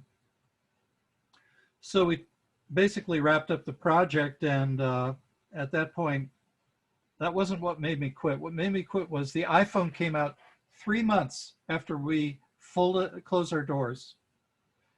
And the world went nuts for it, which is what we predicted. But it wasn't exactly what this company wanted, which was a push button phone. We know what our users want. They want a push button phone. Make it like that. And we said, no, you want something completely original that's better. But they wouldn't believe it. Now, I want a rotary dial cell phone. Oh, you do? I'm just kidding. Oh, I'm just sorry to interrupt you. No problem. No, you're interrupting. You're right on with that. With Steve Jobs and the technological revolution. It's crazy. You were right next door to all that was going on. Oh man, yes, I was right next door to it, and I watched it happen. It was not exactly a surprise how big it got, but it transformed the Bay Area where I grew up into a place I don't even want to visit anymore. It's just lost its charm, its humanity. Now it's money. I can't stand it. I think the same thing's going to happen with anti-gravity. That's why I'm so not worried about patents at this point, because I realize that this industry is so freaking massive, and it's so overpowering. There's so much money is going to be poured into this that there really is there's nothing to fight over. Like what do you want? 1% of the industry? You're a trillionaire at that point. You're a billionaire at least. This is a multi-trillion-dollar industry, and it's going to eclipse the economy of the United States within a couple of years. It's going to be an international affair when anti-gravity is truly discovered and truly disclosed. I absolutely agree with you. And mark my words, they're going to call it the extension of the electronic revolution into space, because in a way it's related to this digital technology. That's how we're going to get vehicles that, like you're doing with the experiment, you're doing it much more efficiently than my dad was able to do it. He didn't have digital equipment. It was all analog in 1994. But when you get a digital manager for your propulsion system, it's going to be lightweight, it's going to be cheap, and it's going to enable everybody to go into space at will. Okay. And by the way, we can deflect those asteroids that we're worried about. Here comes the asteroid. We'll get out there and blow it up long before it ever reaches Earth. It will not be a problem. Even if it's, you know, on a course to hit the Earth in 15 minutes, we could do it. So what happened after the whole ordeal with the iPhone coming out, and you lost out on that? Oh, well, we lost out on that. And the thing was, the iPhone was inferior to the design that we gave to the company that contracted us. And then they copied the iPhone, clue, and they were sued by Apple, and they spent $1 billion on the lawsuit settlement. And they could have had a better product for just the price of building it. A few $1 million that they would have recouped instantly when people discovered how much fun it was. And the difference interface, by the way, was called a zooming interface. So instead of having that's what we're on the zooming interface right now. the zoom interface, but it was like a two-dimensional map, and using your interacting with the screen with your finger, you could fly into the map and into buildings on the map, and then find stuff inside the buildings, and then zoom out again to the broad view. So there were no menus. There were no windows other than if you launched an application, so to speak, but that wasn't, it wouldn't be the same as launching an application on a Windows interface because, well, it would be simpler, a lot simpler. And this idea of flying through the two-dimensional map, everybody who's used the zooming interface says it's better than a GUI interface. And it's been implemented for hospitals, and they could teach a nurse how to use it and consult patient records and move stuff around.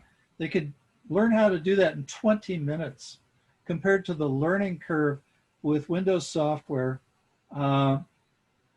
requiring, you know, a special instructor and just weeks of instruction. That just takes so long to do the learning curve on a Windows product. This is so much simpler. So they could have had a $1 billion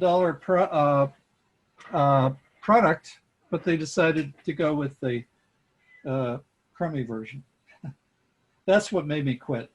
So even when I have a great idea, I always wind up on the losing side of these propositions, these startups. So I decided, if I don't get out of here fast, I'm never going to write what I want to write. So I think you really made the right decision, because with this technology, there is no losing side really, because it's going to be such an explosion of technology that there's going to be a lot of companies investing in it, major corporations. They're all going to want a piece of the puzzle. It's going to be an international affair, and it'll be literally a run to the patent office to patent all these technologies and do it as quickly as possible. So anyone with any knowledge in this field already will be scooped up, and I think there's just tons of money to be made, and overall, most importantly, good for humanity. Like just mining the asteroid belt, getting rid of these open pit mines that we have here on Earth, getting rid of the whole gold delusion. What do we need gold for? Gold is useless. I mean, it's good for precious metals will no longer be precious anymore. Except for silver. Silver is important. Silver is important. We need silver for a lot of electronics. But gold doesn't do anything. It's useless. When I was growing up, I heard a lot of kids say, well, why do we want to go out in space? There's nothing out there. The opposite is true. Everything is out there. A new frontier, all the resources you could possibly want, plus who knows what kind of archaeological finds we may make on Mars or the moon. It's a whole new world. It will make our world look to the future like we now look upon the Middle Ages in short order. Yes, exactly. They're saying that one asteroid is worth more than the GDP of the entire planet. One asteroid is, well, obviously, if you brought that asteroid in, it would just bring, the price of steel down to zero. But still, Like you could chop off a little piece of it and you'd be a trillionaire. You'd be Saudi Arabia of steel. And it's also, these materials that are in outer space are highly purified too, because in the core of a planet, basically the asteroid belt was a planet that blew up. And there's theories as to how that happened. It was probably some war or something like that, Star Wars style, or maybe there was a massive collision. There's a lot of theories as to what exactly caused the asteroid belt. But bottom line, you're looking at pieces of a core of a planet. And in the core of planet Earth, all the heavy metals are all molten. They go down by their atomic weight or by their physical weight. So when you smash a planet apart and then it solidifies, you'll end up with asteroids that are of a solid element, of a single element.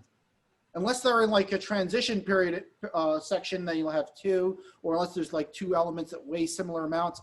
But you're going to end up with literally asteroids of an entire element. Then you don't have to go and purify all this shit and, you know, destroy our planet doing it. Like the biggest problem here on planet Earth is what we're doing to the rivers, what we're doing to the water, the contamination of the planet. It's not just the CO2. It's all the other ancillary things that happen because of that. And by fixing this one problem, just mining the asteroid belt, we will fundamentally change life on this planet for the better. And, you know, not to mention how the extraterrestrials will probably make contact, just like Zafram Cochrane did, you know, brought on the what are they, the Vulcans. The Vulcans, you know, arrived because they saw a warp signature. I would assume a similar thing would happen here on Earth once we achieve actual anti-gravity. I totally agree with you. Because as long as we use rocket technology, we're really not a space race. And I mean that in the other sense of the term, not the race to get there. I mean a species that has graduated from the seed husk that gave them birth and now has joined the interplanetary and interstellar civilizations that are already out there.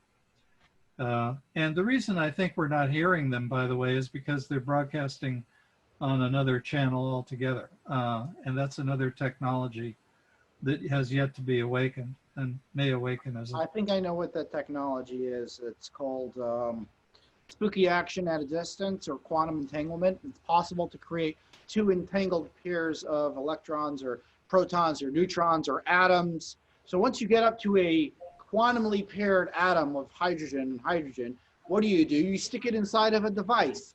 And then one hydrogen atom talks to the other hydrogen atom through time and space. And this is very important, because now you have a direct contact down to base, instantaneous, no matter where you are in the universe or when you are in the universe. It's fantastic. Where and when. You could go through time travel and still be able to communicate live with your base, so long as they have their machine that's connected to that, you know, quantumly entangled hydrogen atom, and you have your machine. You can contact, you know, throughout time and space. It's very Star Trek-ish. And they also incorporated in the new Star Wars movie with that whole communicator that they had, which worked on the quantumly entangled pairs and stuff. It was in the new one that where Chewbacca died, not Chewbacca, Han Solo died or whatever. Yeah.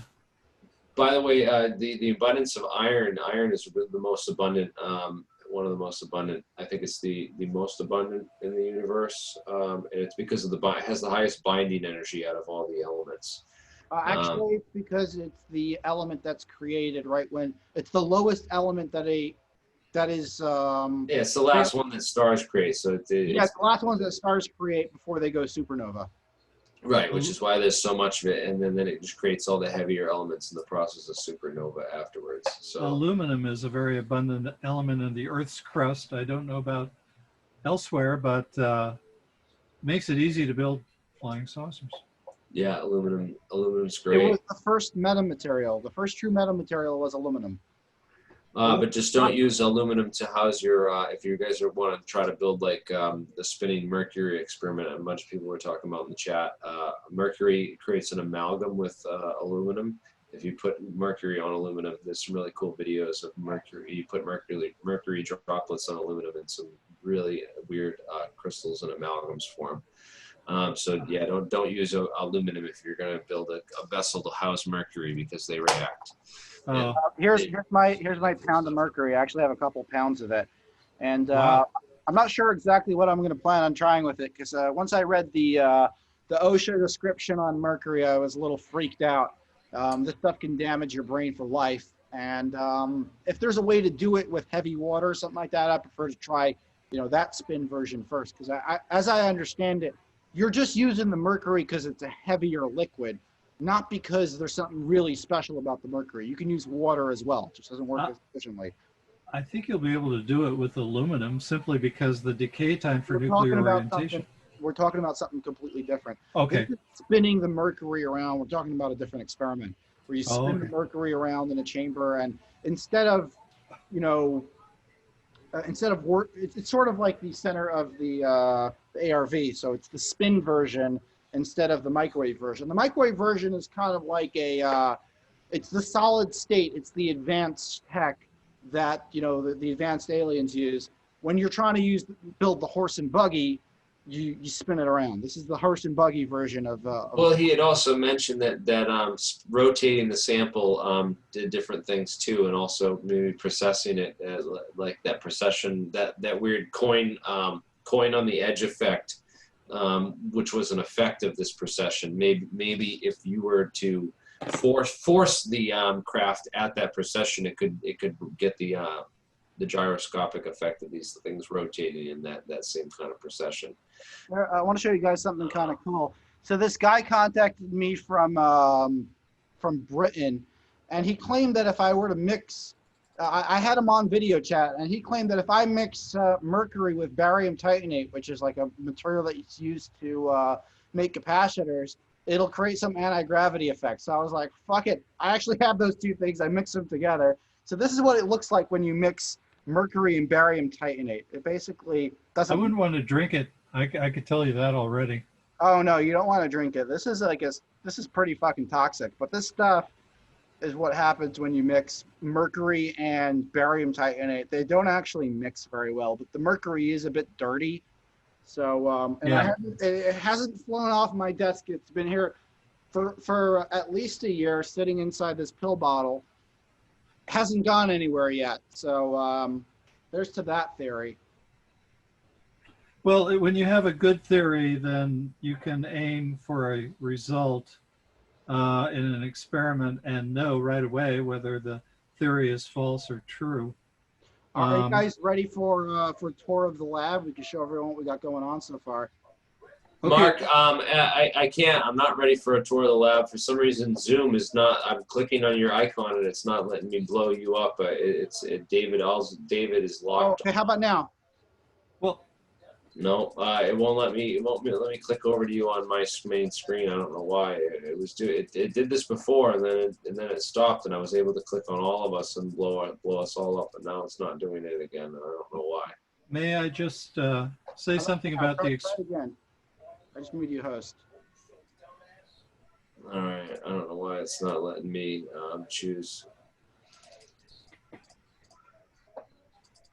Oh, there we go. Now I can choose. All right, now I made you. All right, now I can see you. You want to give us a tour of the lab? Show us the current Alzofon setup. We had it right to the left of you over there in the open area, but I guess you moved it. I was actually the entire time I was inside of the lab control room, and the laptop that I'm talking on is actually the laptop that we use to measure the weight on the experiment. So what we have over here is, first of all, this is the power supply for the electromagnet. And it was modified in order to have more control over the current regulation. And to read the current more accurately, we built this custom shunt. I bought one on Amazon that's going to be a little bit more accurate. We're using a voltmeter that then shows us how much current is going through the shunt.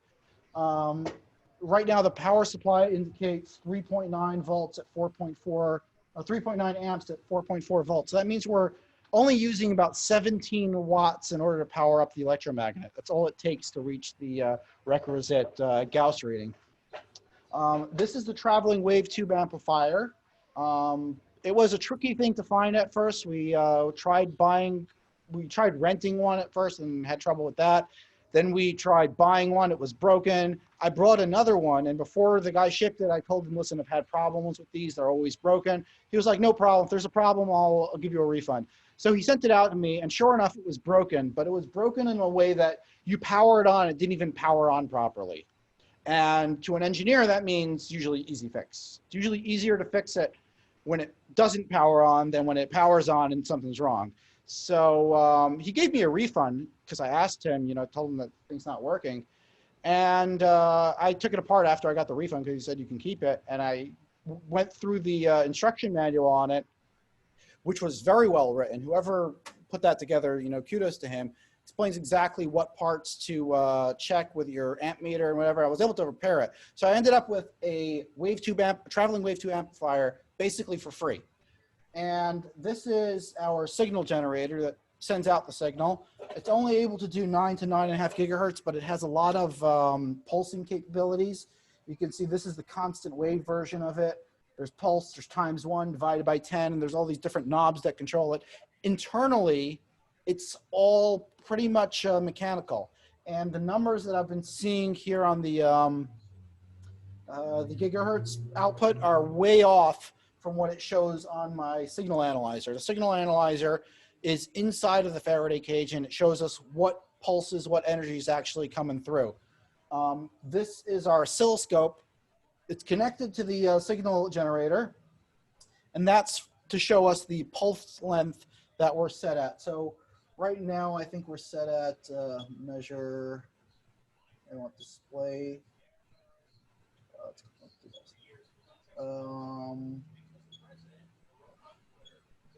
No. Measure display all, there we go. Okay, so yeah, we're at pulse width and negative width of about 6 milliseconds, which is what was prescribed in the experiment. Traveling wave 2 amplifier is not turned on right now, so we're not going to be able to see anything. And every time we turn it on, we flick this little switch over here. This is a switch that alerts everyone on the other side of this wall as to what's going on. So on the other side of this wall is a Faraday cage. You can see the lines that are going in through the wall over here. There's 2 holes, and there's a hole there on the bottom. And they're strategically placed for different aspects of the experiment. This line over here is for the high voltage, for the RF. This over here is for the spy cam that's inside the Faraday cage. This one over here, what is this one? Oh, this is the USB cable that goes to the laptop. Down here is the, this is something else. No, this is the USB and the spy cam. The USB and the spy cam are together. The power supply for the electromagnet is down there. And I also have, this is the signal analyzer, like the returns for the signal analyzer to see what RF we're pumping into the Faraday cage is on the other side. So now I have the alarm turned on. I'm just going to come around to the other side of the shop and show you. This is the Faraday cage over here. It is the size of a room. So we're literally going to be able to go inside and show you what's going on. There's a door over here. That's our warning light so that when the experiment is charged, nobody goes inside accidentally and gets hit with the radiation. I have done this in the past, just trying to shield my face and doing it in open ear, but it would always give me a headache. And this is only at 20 watts. So when we try this experiment again at like 3,500 watts with that power supply that you just picked up, Jeremy, I'm not going to want to get anywhere fucking close to it. No. You know how many decibels that is? I don't know, but decibels is a funny scale. Like every time you go up, it's logarithmic. Let's just talk about the wattage. We're talking about 3,500 fucking watts. That can cook your brains out. I'm going to show you what 3,500 watts is coming through. You'll see you'll get badly hurt if you got hit by 3,500 watts in that area. Now this Faraday cage is a double layer Faraday cage. It's actually like has capacitive layering. There's 2 separate grounding rods that go into it. There's the inner chamber and the outer chamber, and they are separated by sheets of plywood and 2x4. The outer chamber is connected to a 4-foot ground rod, which is down over there. And in the center of the inside, we have an 8-foot grounding rod, which goes down to the bottom. Now, hopefully I'm not going to lose signal in here, I'll keep the door open. But right over here, we have the EPR NMR laminar spintronic alignment rig. It's also known as a electromagnet. And that is where the sample is being held. The sample is on a string. Can't really see what you guys are seeing, so I hope this is right. It's being held on a string, and there's also guiding wires that hold it in place. You can see that little light down there, this little guy. This is the spy cam that was on the other side. The green antenna, that's a Yagi antenna that we're using to pick up the signal for our signal analyzer. The blue thing over there is a capacitor that we're using to clean up the load. This bucket is full of salt water, and that's used to capture the extra electromagnetic energy that was wasted from this process, because we don't have any way of containing the RF, so it bounces all over the place in here. We want to minimize that disturbance with using salt water as a load. So as soon as the RF hits the salt water, it stops. I have plans of putting a fish tank literally along the entire length of the Faraday cage on that side, and it should make it like 3-4 inches deep, you know, out of plexiglass, and fill it with salt water. No fish, of course. And when we could put fish in there. I don't think it would hurt them, because it would just heat up the water slightly. And this is the RF input over here. You can see this is actually where the antenna is. The antenna's in that little space over there. It goes vertically this way. This is a isolator. It basically stops any return RF from coming back and hitting the amplifier and hurting it. It works off of principles of a permanent magnets that are inside it that are probably in the shape of the waves. It's like a one-way valve for RF. This is called an attenuator, but we're basically just using it as a waveguide. It's made out of aluminum hull with stainless steel bolts, and we're just using this as a waveguide to keep the magnet in the isolator away from our super electromagnet over here. And finally, at the end is a waveguide. This is actually something that I 3D printed. Let me see if you can see that.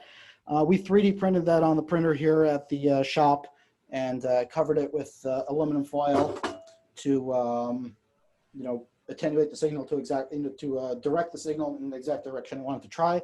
We also have some purchased ones. This is one I got off eBay for $30, and this one was donated by a guy named Carl, who we met at AlienCon. Jeremy, you remember Carl? Carl Yes, Miller? I do. We stood in the lunchroom line and had lunch with Carl. Yeah, of course I do. All right, so Carl, that's what he donated, and also the wiring for the RF was all donated by him. And so far, we tried this experiment a couple of times. There's a couple of issues. First of all, we got a lot of RF interference with the scale.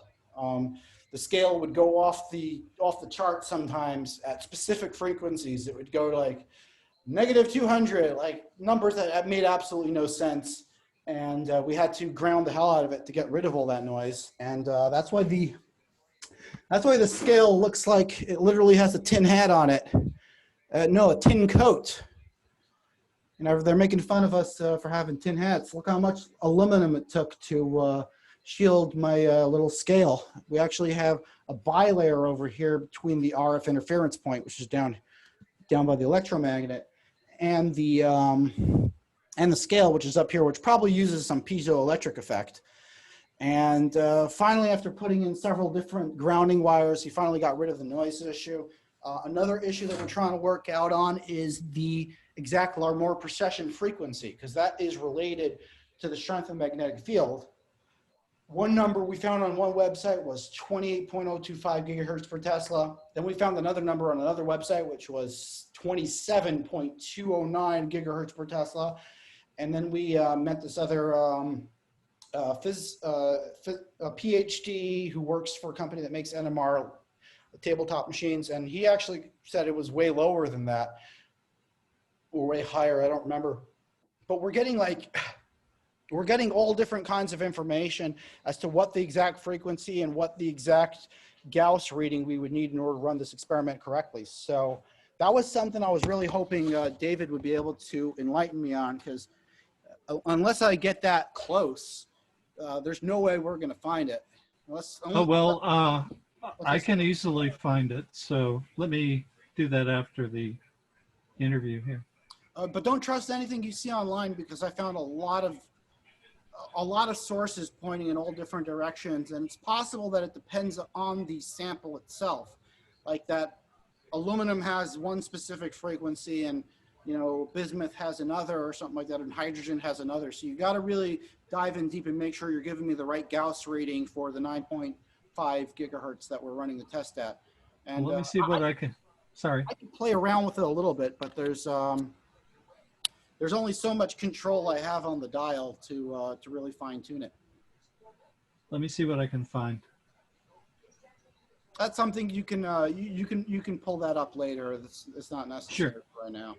But if we can get like an absolute number as to know exactly where to orient it, or if you don't know, then we'll just have to go with different sources and try everyone's theory.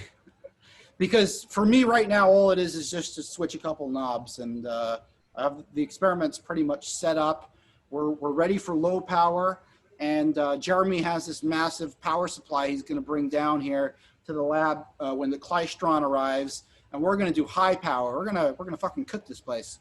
So like if the aluminum doesn't lose weight, we'll vaporize it so it weighs nothing.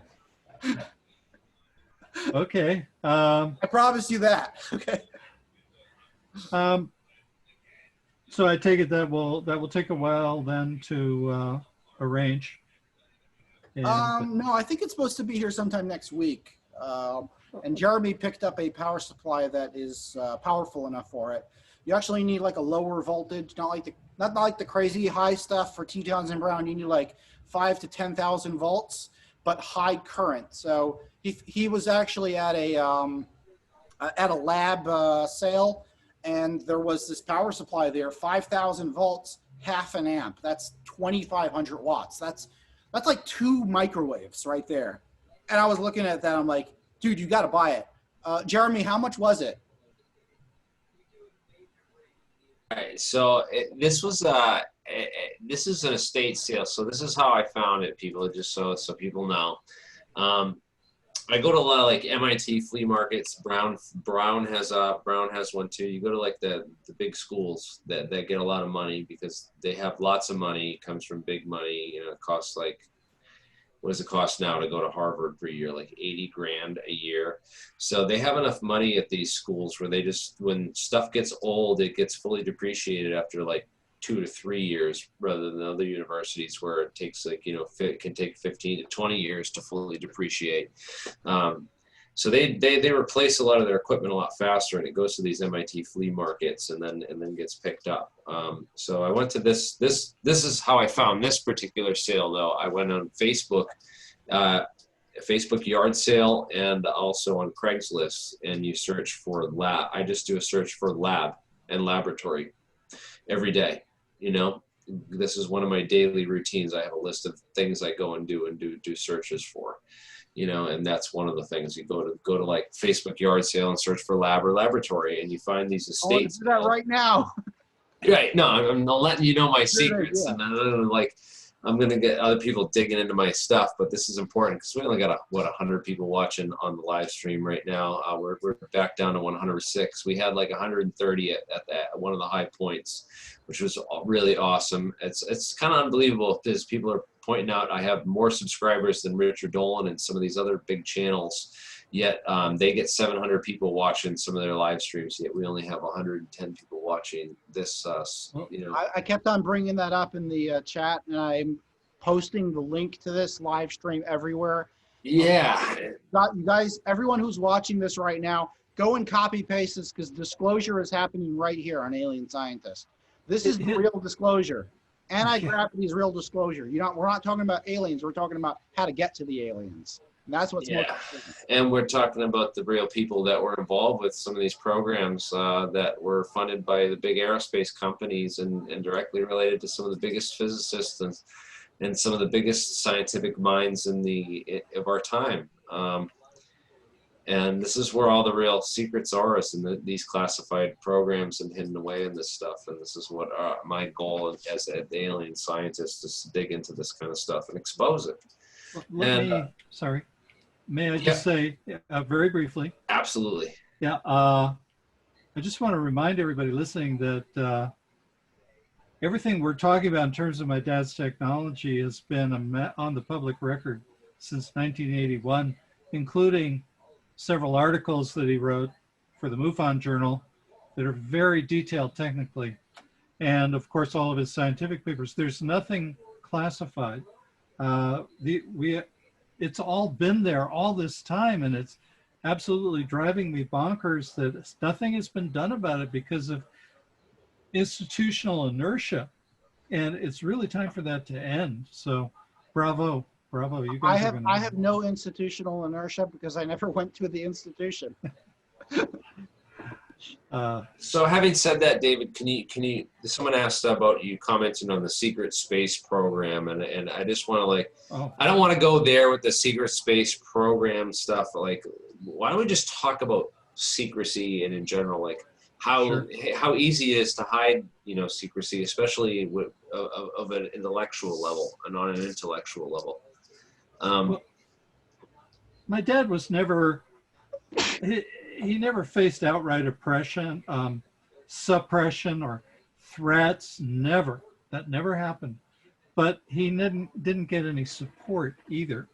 And his work was made obscure because his reputation in the field was never established, and it was never established because no university would allow the research to go on behind, at least in the open there. You guys have run across some evidence, and I've run across some evidence that it did go on, but behind a solid lead door 6 feet thick, so nobody knows about it. It should have been shared. It should have been shared because the benefits to humanity would be off the scale if it's correct.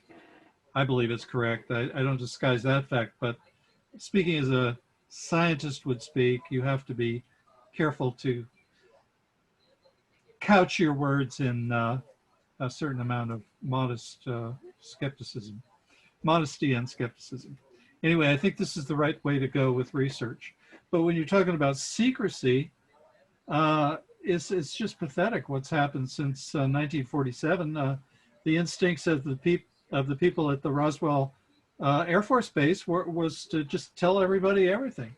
And that was the instinct of a number of people on the inside too. But there was another group that wanted to keep it all closely guarded. And where are we now? Well, we're victims of inferior technology in terms of environmental destruction. And we could have been free of all of that a long, long time ago. Minimally in 1981, but maybe as far back as 1950. If we'd had the world's best scientists looking at the technology that was captured at Roswell instead of people throwing garbage can lids and saying, ha ha, flying saucer, and making people afraid to even talk about the subject. So that's the price of secrecy. I think it builds a deep neurosis into society and does damage, physical and mental, spiritual, to the society. We are seeing the effects of that damage. It's really sad. It's really sad that we've gotten to this point and that it is like the way it is.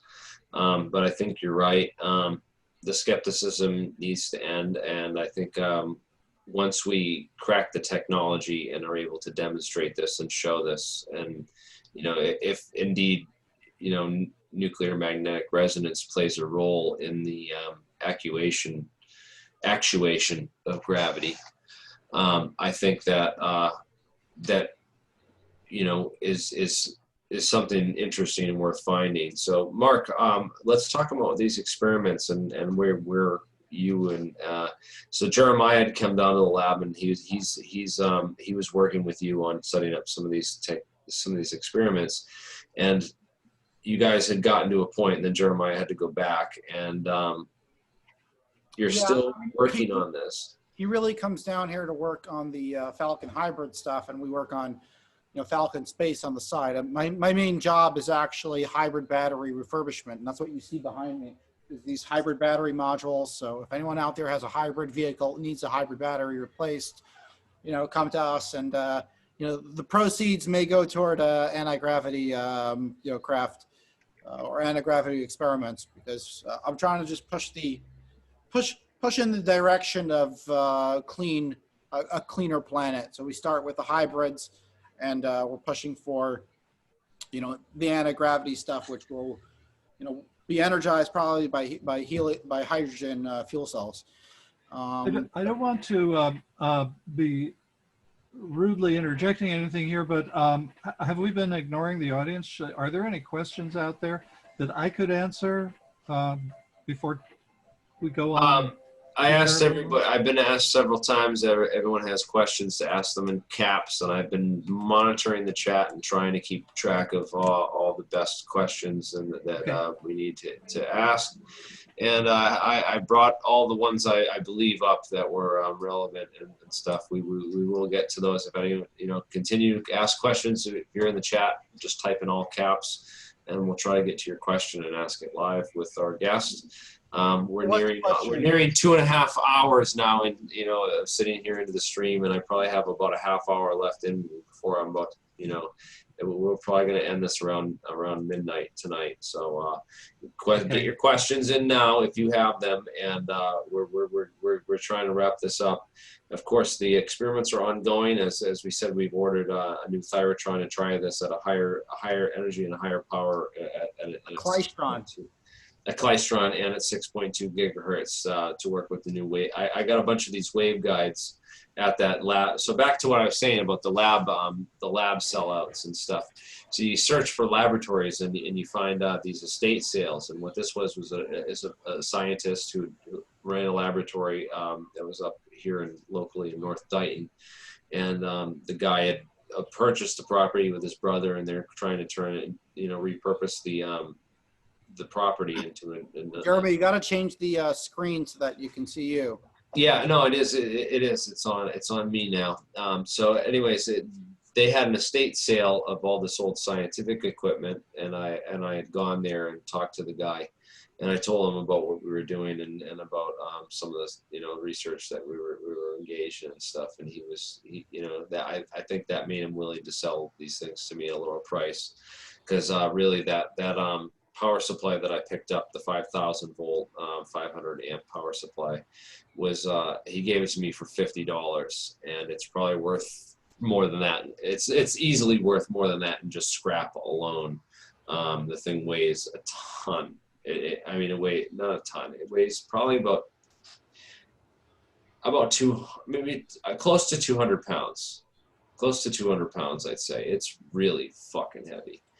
And sorry, excuse my French. There you go. My first swear of the night. I came this far, and I had to drop the F-bomb. God. Put a quarter in the jar. Yeah, put a quarter in the jar. There it goes. Anyways, yeah, it is extremely heavy. But the guy did sell it to me for $50, and he also sold me a lot of the props you see in the background, which I'm still in the process of hooking up for. To make the live chats and the live streams more interesting to our guests, to have more stuff go on in the background, which I can control on my little control board here. I have an app on my phone to control some of these things in the background, so I can make the water start boiling and other things happen. Oh, so they're asking in the chat, and this is something that I thought you brought up before. How is their weight loss when there was no magnetic field present and there was just RF? Oh, you're talking about one of the experimental runs. Now my dad wrote notes about that particular experimental run, and I would call it up on the screen here, but I will have to reproduce it from memory. He thought that there was some residual magnetism in the coils of the big electromagnet. He said there could have been other explanations, but I'm not sure what they were. I don't think that they necessarily showed that the I mean, there was numerous runs that worked, and then when you switched off one of the parameters that was under study, they didn't work. For example, when you stepped outside of the pulse rate, you got chaos. When you ran the experiment without, okay, let's see, the one that was without magnetism and it worked. Yeah. There's actually somebody in the chat who offered an answer. He's Greg Chase said he used iron in the samples. Off magnetic tests with weight loss is due to magnetic remnants sample has been subjected to test runs. You need to heat above the Curie point to remove the remnants. Are you familiar with that explanation? No, I'm not. Basically, he's saying that the iron in the sample retained some of the magnetic field that was applied to it earlier, and the RF was able to still interact with it because the magnetic field was there earlier and sort of oriented the more processions. Well, I'm glad there are readers out there who are familiar enough with the experimental report to bring that particular trial run up. I looked at it and I thought, people are going to look at this and think that it was dispositive as far as the theory goes, but that's not what my dad thought. It was, he thought it was the type of thing that meant you needed to repeat the experiment with better controls and strict isolation of the variables and remove the variables one at a time or in multiples until you'd done a complete cross-table study of everything that went into the experiment. Now, what I think when I hear this is that there was something unaccounted for with their instrumentation. There was a magnetic field, but even though they had switched off the equipment, I think that that was the problem.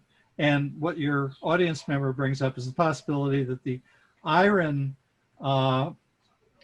microscopic particles of iron in the sample had retained magnetism, and this was causing something to happen that wasn't predicted in the experimental results.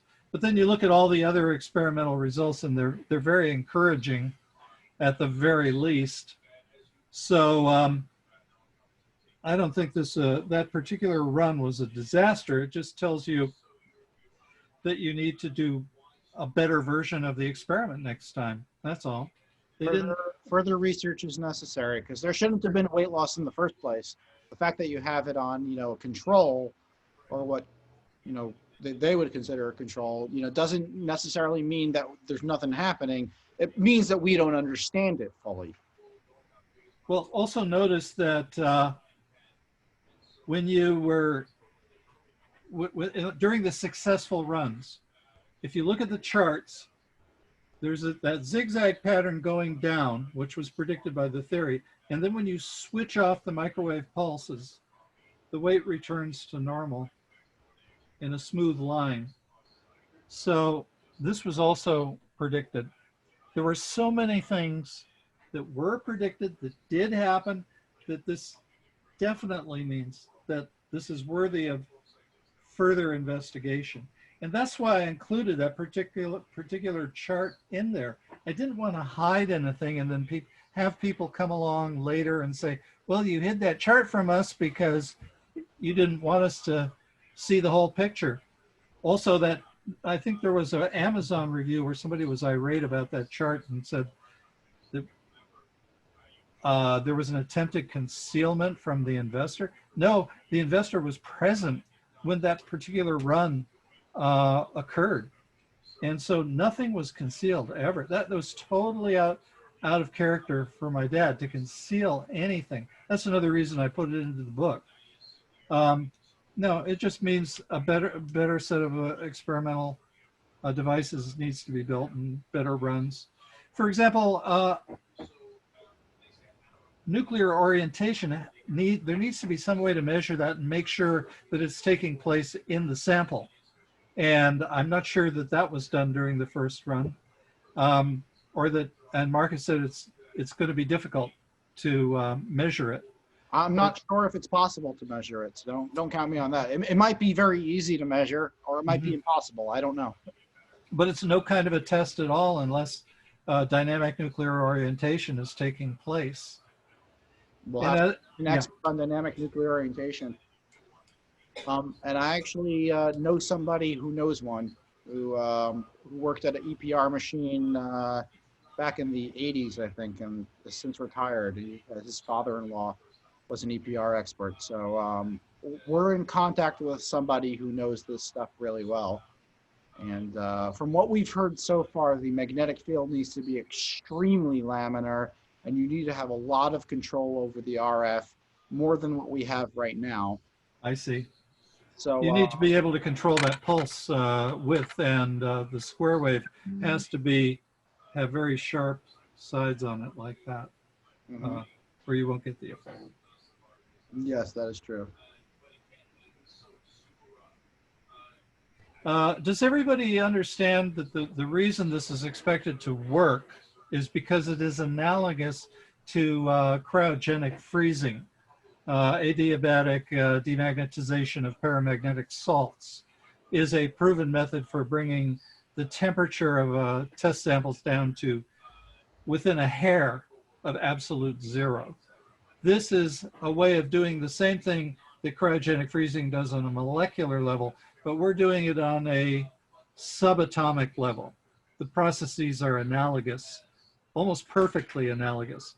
So we expect that if you are able to establish nuclear orientation, the Earth's gravitational field will interact to make it, to randomize or make the processes that are responsible for the interaction between Earth's gravitational field and the object with the side effect of weight and mass.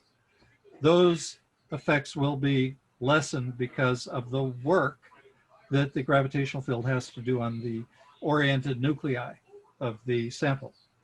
And that's what reduces weight, the reduction in the interaction between the object and the gravitational field of the Earth. And now we're on the brink of going into the unified field theory, but you know, if I may, I'd really like to say a word about that. Go ahead. Yeah, there's a beautiful phrase in the, I'm going to have to paraphrase it because I don't have the text in front of me right now, but in my father's discussion of gravity in Gravity Control of Present Technology, and that is that it is characteristic of gravity that is present wherever there's mass, and that there has never been an effective method developed for shielding objects from the effect of gravity. You see it wherever you see mass and concentration, doesn't matter what the temperature of the mass is or what the composition of the mass is. The amount of gravitational pull is directly proportional to the amount of mass, and nothing can be shielded from it. Now, this suggests that the physical process that gives rise to the gravitational field has something to do with a common element for mass, wherever you find mass, regardless of temperature, regardless of quantity, regardless of composition. And the thing that all mass has in common is subatomic particles. It's all composed of the same elementary particles. So you would look for a common property in elementary particles that might be responsible for the gravitational field. Now, while my dad was at the cyclotron, he was observing elementary particles. And one of the features that was discussed was and it was ignored in terms of the experiments, was the existence of a virtual process field surrounding the particles. So for example, if you have one elementary particle, it's going to have a boundary that's actually not as clearly defined as a billiard ball. It's going to think of it as an energy field that has a variation in density, where this density at the center of the particle is high, but then it shades off into a bell-shaped curve the farther you get from the center of the particle. At the fringes of that bell-shaped curve is something called the virtual processes. The virtual processes are, well, to put it in one phrase, the creation and annihilation of charged particles on a subatomic plane. It is known to exist, but it can't be observed because it's not within the range of an optical wave, and it's also extremely transient. Now, in my dad's theory, this virtual process cloud surrounds particles. It also surrounds planets, galaxies, everywhere there's matter, and it is the same as the gravitational field. So here's why. Here's why it produces an attractive force. If you get two objects in proximity, let's say two elementary particles in proximity to each other, their virtual process clouds are going to overlap, and there'll be a common area between them where the density is higher. This means that well, let's say that you characterize, I hope I'm not getting too technical for y'all, but if you're going to characterize the diameter of an elementary particle by Planck's constant over a mass times the speed of light, this is, or rather, yeah, that's the Compton wavelength, that's called. The Compton wavelength is also a measure of the extent of an elementary particle, so that you have to change that particular value when you have an area of shared virtual processes, because the M will become M plus delta M, where delta M represents the area of shared mass, because from the viewpoint of this particle over here, it says, aha, I've got extra mass now, contributed by this particle over here. And from the viewpoint of this particle over here, it says, oh, I've got extra mass now. And so each of them has M plus delta M in the Compton wavelength of that particle. And if you think about it, this means that the diameter of the mutually shared particle fields has to shrink. So there's a general flow of energy towards the center, and this accounts for the gravitational effect. It's very slight when it's between particles. It's negligible, but it's very large when it comes to planets and galaxies, and it's the force that drives the universe. And it is a side effect of these virtual process clouds that surround elementary particles, and by virtue of that surround planets and celestial objects. And these virtual process clouds, that's what a lot of these other physicists, I believe, refer to as the zero-point field, the ZPF. It's an alternative explanation for the zero-point energy. This is something Feynman wanted to get rid of, the zero-point energy. He said intuitively it has to be wrong. And my dad's theory does eliminate it, but it doesn't mean that the concept is wrong. It just means there's another explanation for it, and that it isn't uniform in value, because it'll depend on the density of the virtual process clouds. But it does explain black body radiation, for example, and other. We were talking before about matter and black matter. Well, for Black Lives Matter, Jeremy, can you show the screen a second? I think Black Lives Matter. Of course they do. You matter. Everyone matters. Okay. Unless you're going at the speed of light. Then if you're going, as you say, you give the punchline.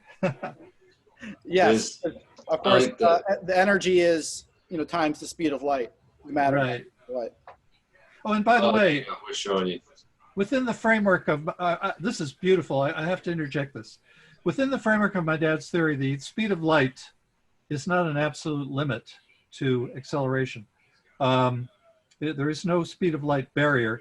This has to do with the only way we know about what's happening with something out there moving at close to the speed of light is by an exchange of electromagnetic signals. And the nature of electromagnetic signals gives us this artificial barrier.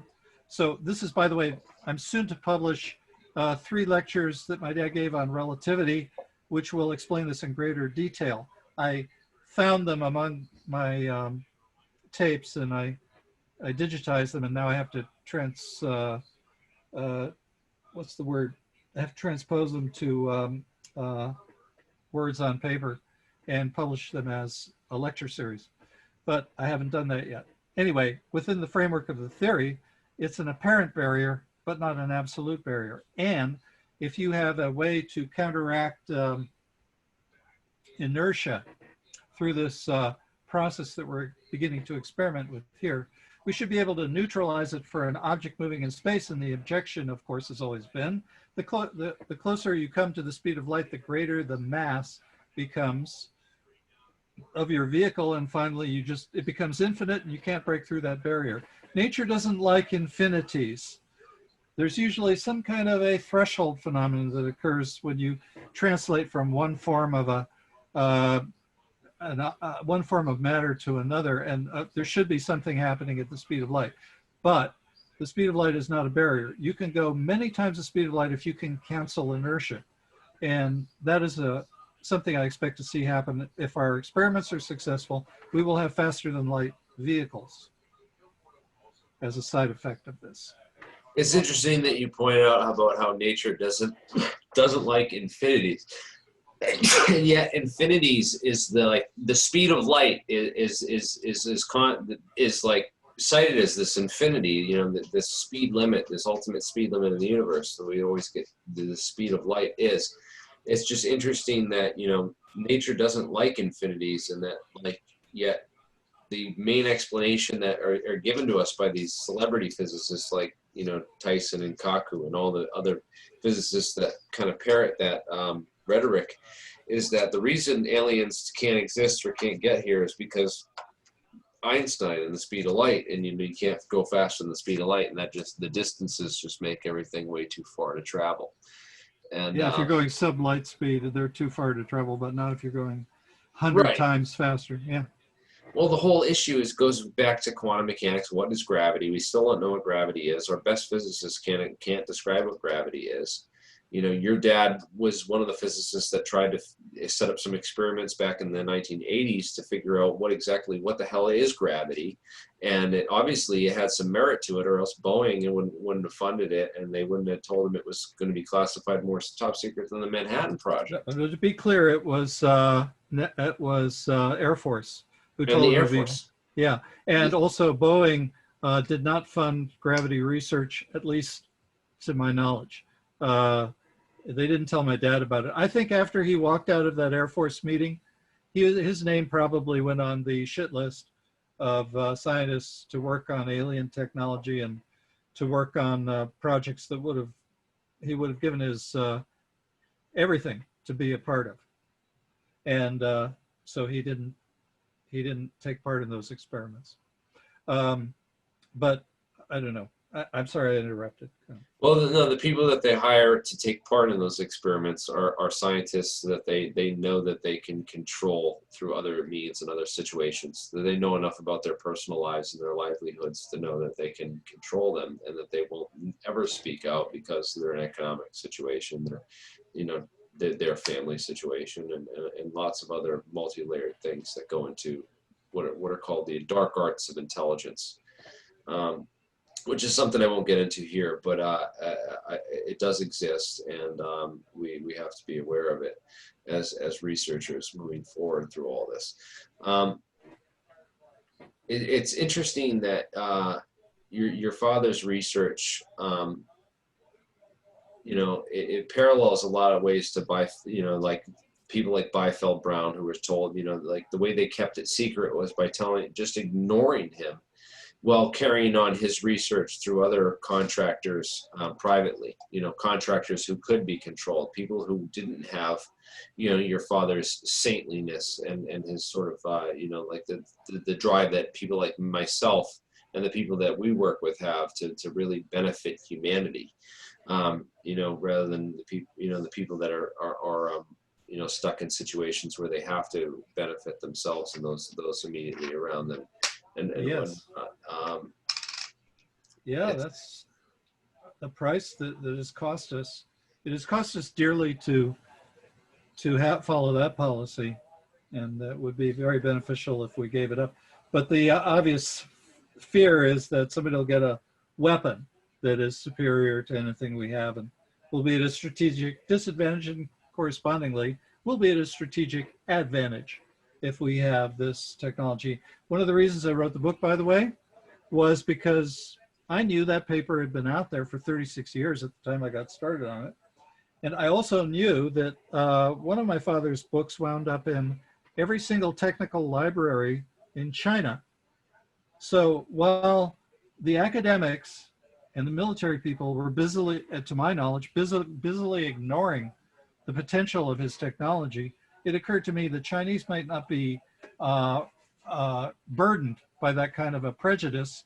And so they might have been doing work on it. And that made me scared for this country and for other countries in the world, because it would confer a strategic advantage. However, if it's out in the public domain and everybody knows about it and everybody has it, it's going to go through an evolution somewhat like aerodynamic flight, where initially, well, some people were making a little better plane than somebody else, and then they caught up and surpassed, and a little better and caught up and surpassed. And we wouldn't have this outsized imbalance of that amounts to a strategic advantage. And of course, that was the big fear about Sputnik. And that's why they started talking to my dad in 1960. They were afraid of another Sputnik. I certainly didn't want to see another Sputnik as far as China getting a hold of this technology before. Well, speaking of the Sputnik and trying to get in, and other other powers getting a hold of this technology, that brings us to this Air Force video that the Air Force can identify those objects that were filmed off of the coast, and that whatever that object was is flying around. And 36 years is a long time, for this sort of thing to remain not so secret, not so there are much more better kept secrets than Alzofon. If I type in Alzofon into my search engine, I can find this stuff, and we came across it through our research.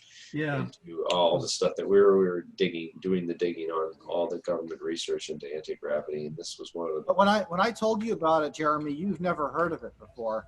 You mentioned that you've never heard of it when I told you about Alzofon initially, and we actually found the Alzofon experiment through a comment on your video that we did mutually.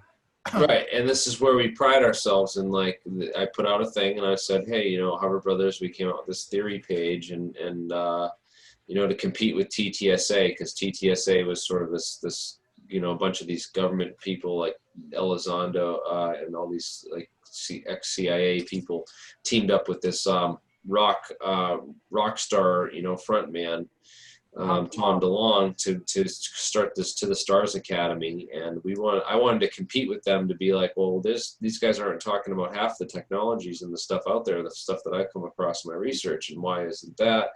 And so I wanted to come up with a list of all the different anti-gravity stuff. So we started like doing the digging and come up with like the master list and come up with the science and stuff. And this was one of the things we came across. And I said, Jesus, this is super interesting. And then, Mark here starts reaching out to the people, and we come up, he eventually gets in touch with you, we found your book. I think we bought a copy before we reached out and talked to you. Right.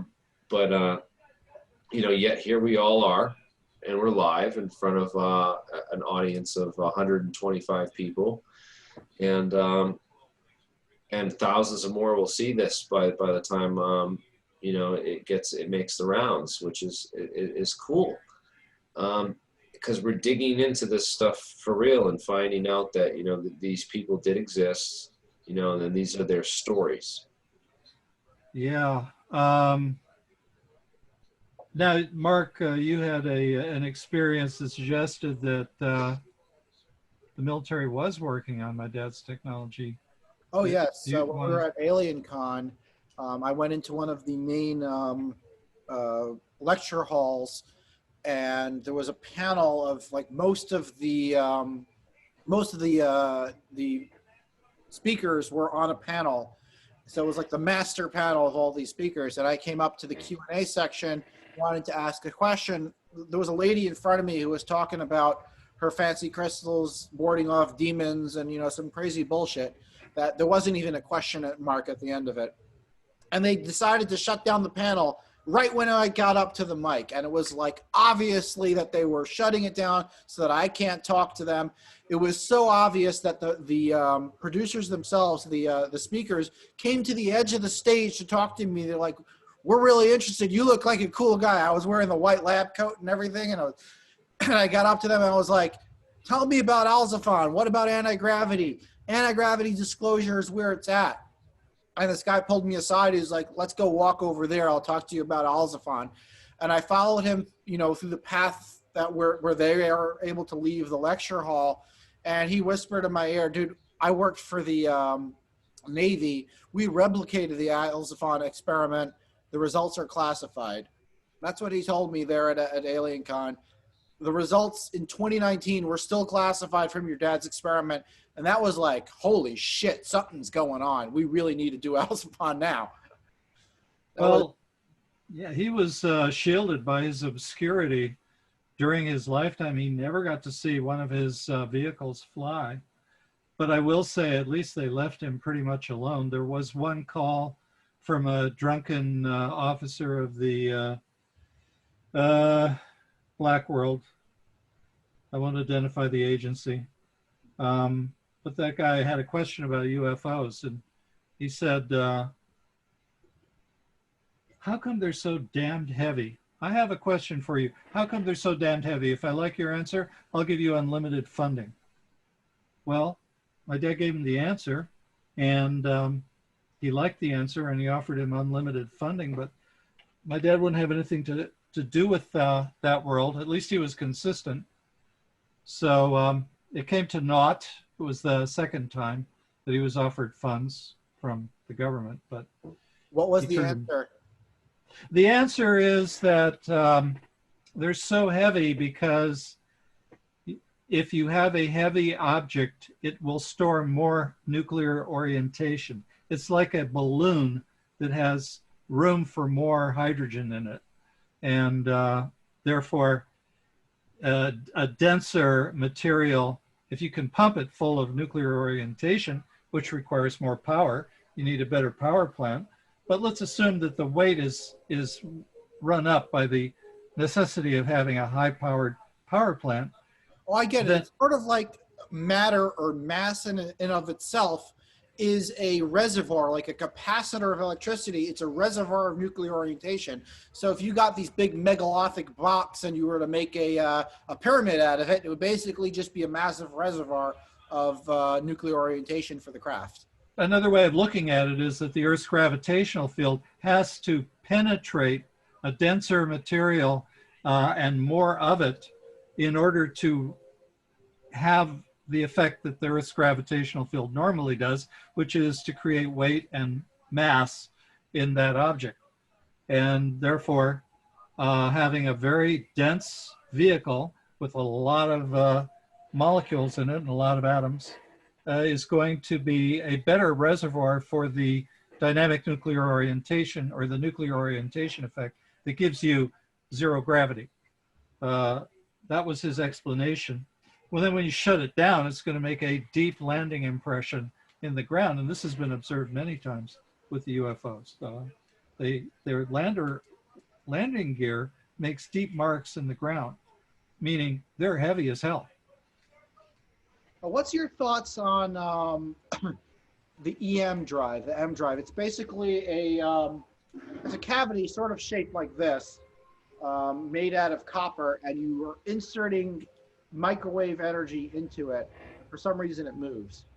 Well, yeah, I've heard about it. I haven't studied it very much, but from what I've heard, at least, I don't think it has anything to do with my father's technology, except that it would be a useful propulsion system for a vehicle that uses microwaves to defeat gravity.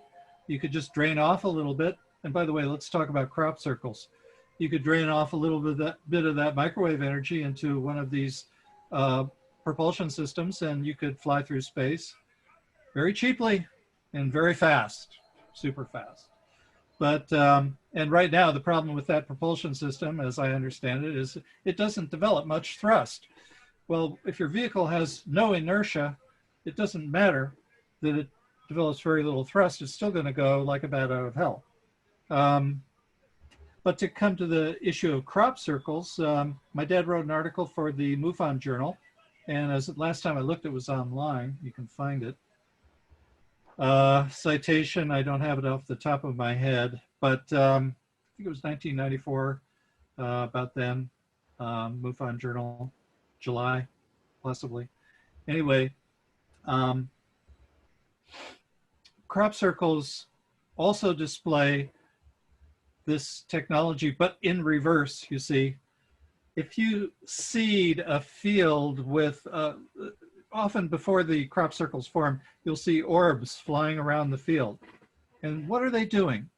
Well, the theory is they're dropping iron particles on the crops. The iron particles then become a medium for the opposite effect that you use on the vehicle. You project a microwave field down on the iron particles that drives the electrons. It increases the gravitational pull of the Earth in the vicinity of the crop circles. And also because of the way microwave energy swirls around as it leaves the antenna spirals, you get a spiraling effect on the crops that have been seeded. What do you get? A crop circle. And you will get it really fast. People who have seen these circles form say 15 seconds max for a gigantic field. At the same time that these crop circles form, it's often done in cloudy weather. And the idea is that you get the big UFO hovering above the field, not visible to the naked eye because it's inside the cloud cover. And then sometimes they see a column of light coming down from the clouds. This would also be ionization from the microwave field, or incandescence of, what's the word, the inert gases in the atmosphere because of the energy. God, showing off his energy, and we have to worship him for the next couple thousand years. Maybe they're hoping to get us to worship them too, who knows? No, I was just making a joke about Judaism. Oh. Well, anyway. Yeah, so you get this swirling effect. Now, some of these crop circles have become exceedingly sophisticated. I think that they probably realize this could be a good medium of communication with us. I think that possibly the medium is the message. They're saying to our scientists, hey, look at what we're doing. Can you figure it out? They don't want to publish in Physics Today or whatever the academic journals are. I'm sure that if they submitted an article, it would be rejected. I think the key here is that it needs to come out independently. And if anyone who's in the know, who learned about this through the secret space program or through Black Ops, were to come out and publish, it wouldn't be fair because they were given an unfair advantage. So it needs somebody like myself or Jeremy, who's been actively at this their entire life, or just for the short period that I've been, to actually come and try the experiments themselves and see that it really works, to then go and publish, for it to be a fair game at what happens afterward. Because what happens after anti-gravity disclosure will be world changing, pretty fast. As soon as it gets enough traction, there's going to be companies that are gearing up and changing their entire processing plants to start working on this new technology. Oh, incidentally, because you can transfer the effect without irradiating everything in the vicinity, but say you get an aluminum wires, you could put it on the production floor of an automobile factory and run your robots at supersonic speeds, because there would be no inertia in the armatures. One of the main problems with these robots is speed limitation, is the overbanking of the armatures controlled by the robot gears. But if there's no inertia, they can do everything in seconds that they would have normally taken much longer to do. And it could all be done with the same technology. There's a patent for it. Yeah, and one other thing that people don't realize, that I wanted to point out, another thing people don't realize is that China is so much further advanced with all of this stuff than us. And all of our electronics, all the semiconductors, all the material science technology that needs to happen for this technology to become a real thing it has all been outsourced and sent overseas for the past 20 years. The manufacturing's all been done in China, Right. And they are dominating this market now. With I wouldn't be surprised if I'm just surprised that they haven't shown a Well, there's your Sputnik, but apparently the Sputnik. managers haven't caught on to, the administrative class hasn't caught on to the fact that we're being outflanked. Oh, they have. It's been in the last national security reports for the past 3 years. Mentions of this have been going on, and there's been numerous reports within the intelligence agencies warning, the U.S. that the production, going overseas to China has caused, a huge gap, a deficit in the technology over here, and that, that we're seeing the effects of all of that. And also, they did a study with, I think it was. One of the defense intelligence, I think it was the DIA, the Defense Intelligence Agency, because of all those computer chips that were coming over from China that were hackable with hackable firmware inside all these Chinese manufactured products that have these call home functions and other such things, features built into the hardware on the boards themselves. It gave like a whole study it gave rise to this whole study that was done about how to get off of Chinese hardware completely, so that we can prevent these hard chips, high chips. I've actually seen that in real life. There are copying machines, and I have too.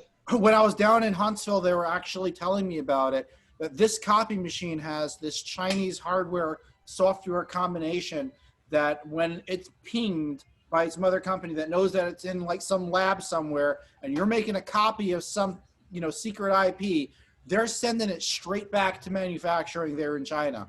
So right. It's all built into all the Chinese built hardware, and it's been a huge problem for espionage that they've identified, and then they've commented on. If you read the reports on this stuff, there are these call home functions in several of manufacturing products from China, including Hikvision. I worked for a security camera company that did electronic security systems for all the hospitals and government centers and a lot of other, we did some contracting work for Electric Boat down here in Rhode Island and in New London, Connecticut, which builds our nation's submarines and does classified research out there. And they were concerned about these Hikvision cameras, which have this call home function hardwired into the chips on the motherboard, which again, when they're hired in these facilities, that they activate this function in order to try to get copies of intelligence data, so they can get camera feeds from inside plants that are sensitive, I don't know whether you guys heard the story, but I heard it on the news last night that 20 U.S. spies in China were arrested and executed by the Chinese government. And the way that they knew that these people were spies is they had hacked our secret communication channels. How do you think they knew how to do that? This is really a serious situation. And I'm worried. I'm worried, not just about China, but about any country being able to just walk right into the secret areas within our government research facilities and also within industry and just pick stuff off the computers and walk out with it free. This stuff that takes millions and millions of dollars and millions of man hours to create, just take it for nothing. And also, I think that in general, the Chinese have a much more pragmatic attitude towards research. They are more interested in results. They're very curious about things, that they're not closed-minded the way the academics in the United States have been towards certain physicists that I know, who shall remain nameless, and ignore his work in favor of just keeping the status system so stable. What? Status quo, it's called. Yeah. And the price will be paid eventually. Oh, yeah. If you don't face reality, somebody's going to get it. Yep. And somebody may have gotten it. I mean, the Should fact that I've gotten this far and, you know, with so little funding, it's literally just pure passion that has gotten me to this point. I think that anybody with decent funding could have gotten here already. And it's just shocking that we're not seeing any flying saucers flying around, you know. Makes me question my sanity sometimes.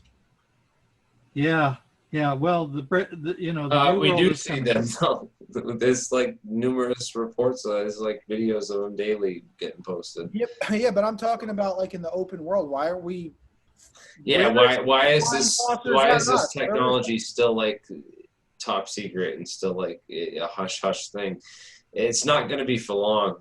I feel, especially with the stuff that's come out, you know, like there's been some, you know, there's been a lot of posts about those U.S. Navy patents and stuff. And honestly, I think that's just like, it's just a trickle. It's just the drip, drip. You know, there's so much of this stuff that's gone on and that we're going to come out, that's going to come out in the next few years. I don't know. It's going to be interesting to see what happens. But David, your perspective on this, like, how is it to see, like, you know, 30, how long has this been? 38, it's been 39 years since 1981. Yeah. You know, I was born in 1982, just to give some perspective on this, like a year after that. So it's like, just looking at this this is like right around the time that I was just, you know, I wasn't even able to do physics until, you know, or even conceptualize anything to do with this until like 20 years into this, you know, like, you know, 18, you know, 16, 17 years old. You know, that's when I first started learning about physics and stuff. So it's kind of gives some perspective on this. Sure, I'd love to give you perspective on it. I've had a dream, like Martin Luther King in a way, of a world of unlimited freedom, of spectacular accomplishments in science, of relief for the population pressure and food resources pressure, new frontiers to explore. Ever since I was 8 years old in 1958, here we are in 2020, soon to become 2021, and this gift, which has been laying out on the shelves of the public libraries and essentially in the air ever since 1981, at least, has not been picked up yet. And it's disheartening. But on the other hand, I haven't lost a belief in the dream. If anything, I believe in it even more than ever. If we're going to survive as a species, we need a technological breakthrough like this. I'm not saying this is the only one we need, but we need energy breakthroughs too. But independent of that, this would improve our chances of survival, and it would give back so much to the hopes of humanity, compared to this nightmarish world we live in now, where we feel resources are scarcer and scarcer. We've got to fight over them. We got to fight over land. We've got to fight over sea. We can't do without weapons of mass destruction everywhere in everybody's hands and just pray that nothing happens. This is the nightmare world we live in. Whereas I dream of a world of unlimited abundance for all, and it's entirely possible. And this technology would be extraordinarily helpful in realizing that world. It's not a starry-eyed thing of idealism. It's an accomplishable fact. Every time we've had breakthroughs like this, it's been science, guided by consciousness of humanity's needs, not the needs of small groups of individuals for wealth or power or all these other things. Now, that doesn't mean they won't have wealth and power. Yeah, they will, but it'll be shared around more.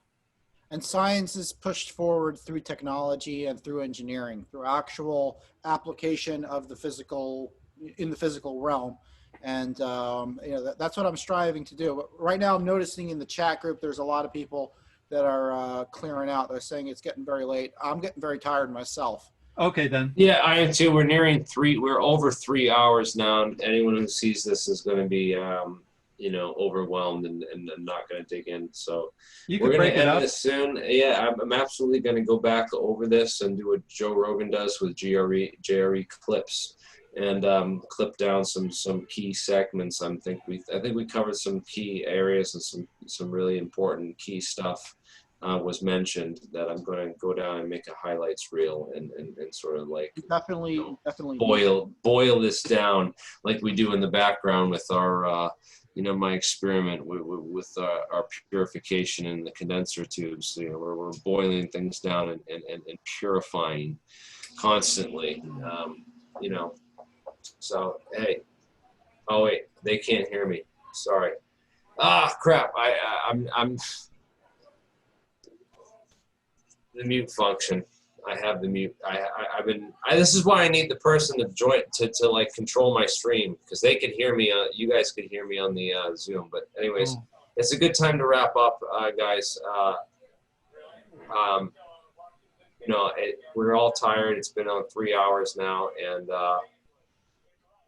we've been going hard with we're gonna edit this down with you know, like a JRE does with Joe Rogan clips, you know, JRE clips, and we'll make some highlights for people, because, you know, people are going to see a 3-hour video and not have time to dig in. So we'll definitely have to do some highlight reels on this. And David, thank you for taking the time to join us here tonight. And yeah, I've been drinking. I'm sorry. I'm having a good time. We're partying. I've had like 3 beers now. I'm on my 3rd one. It's hour 3 now. I have 1 beer per hour. That's pretty good, you know. I'm not doing shots, you know. I'm high on adrenaline and big ideas. I'm gonna go get a beer after this is over, though. I guarantee. Yeah, you deserve one, and and definitely thank you for everyone in the chat for joining us and contributing. You guys, this wouldn't be here without you. And thank you all, for even the trolls, for you know, adding your commentary and stuff. And we'll get David back on here in a couple months after we've done these experiments. We got to get that higher voltage power supply again, the new klystron and everything else. And we're going to run this. We're going to run this experiment harder and more thoroughly than anyone's ever done it before. David, for you and for your father. I promise you this: if we don't get it to fly, we'll vaporize it so it'll fly. Okay. Don't vaporize the lab. Right. So stay tuned, guys. Stay tuned, and we're going to have some updates for you here in the future with from Mark with Falcon Space, and everyone else at our laboratory. We're working hard to reproduce these results, you know, whatever results we can find, and publish, you know, publish things honestly and realistically, so that people have you know, the right information. And thank you all for watching. And you know, we're gonna see. Peace out. We're gonna see where this lands in a couple months. We're gonna come back on this and hopefully have some. Ringo. Thank you for an excellent show, man. Thank you so much for joining us. This was wonderful. Well, thanks for being a great moderator, Jeremy, and I really appreciate the opportunity to speak to a broader audience about what has been essentially a very solitary struggle. We had like 130 people 135 on the live stream, and wow. I think at some point, you know, this is going to be seen probably by more than 10,000 people, especially if you do what you said and cut it up and give out just the nice chunks of the important information. That's really, it's really where it's at. It's in the editing. Well, okay. I guess that's time to tie the bow and ribbon on it then. Yeah, have a good night, and you go enjoy that beer. You well deserved it, and thanks. I'll do the same. Thank you all for watching, and have a great night. This has been a pleasure on 10/3/2020, the Alien Scientist. Thank you, everyone. Good night, everybody. See you next time. Good night. So long. So long.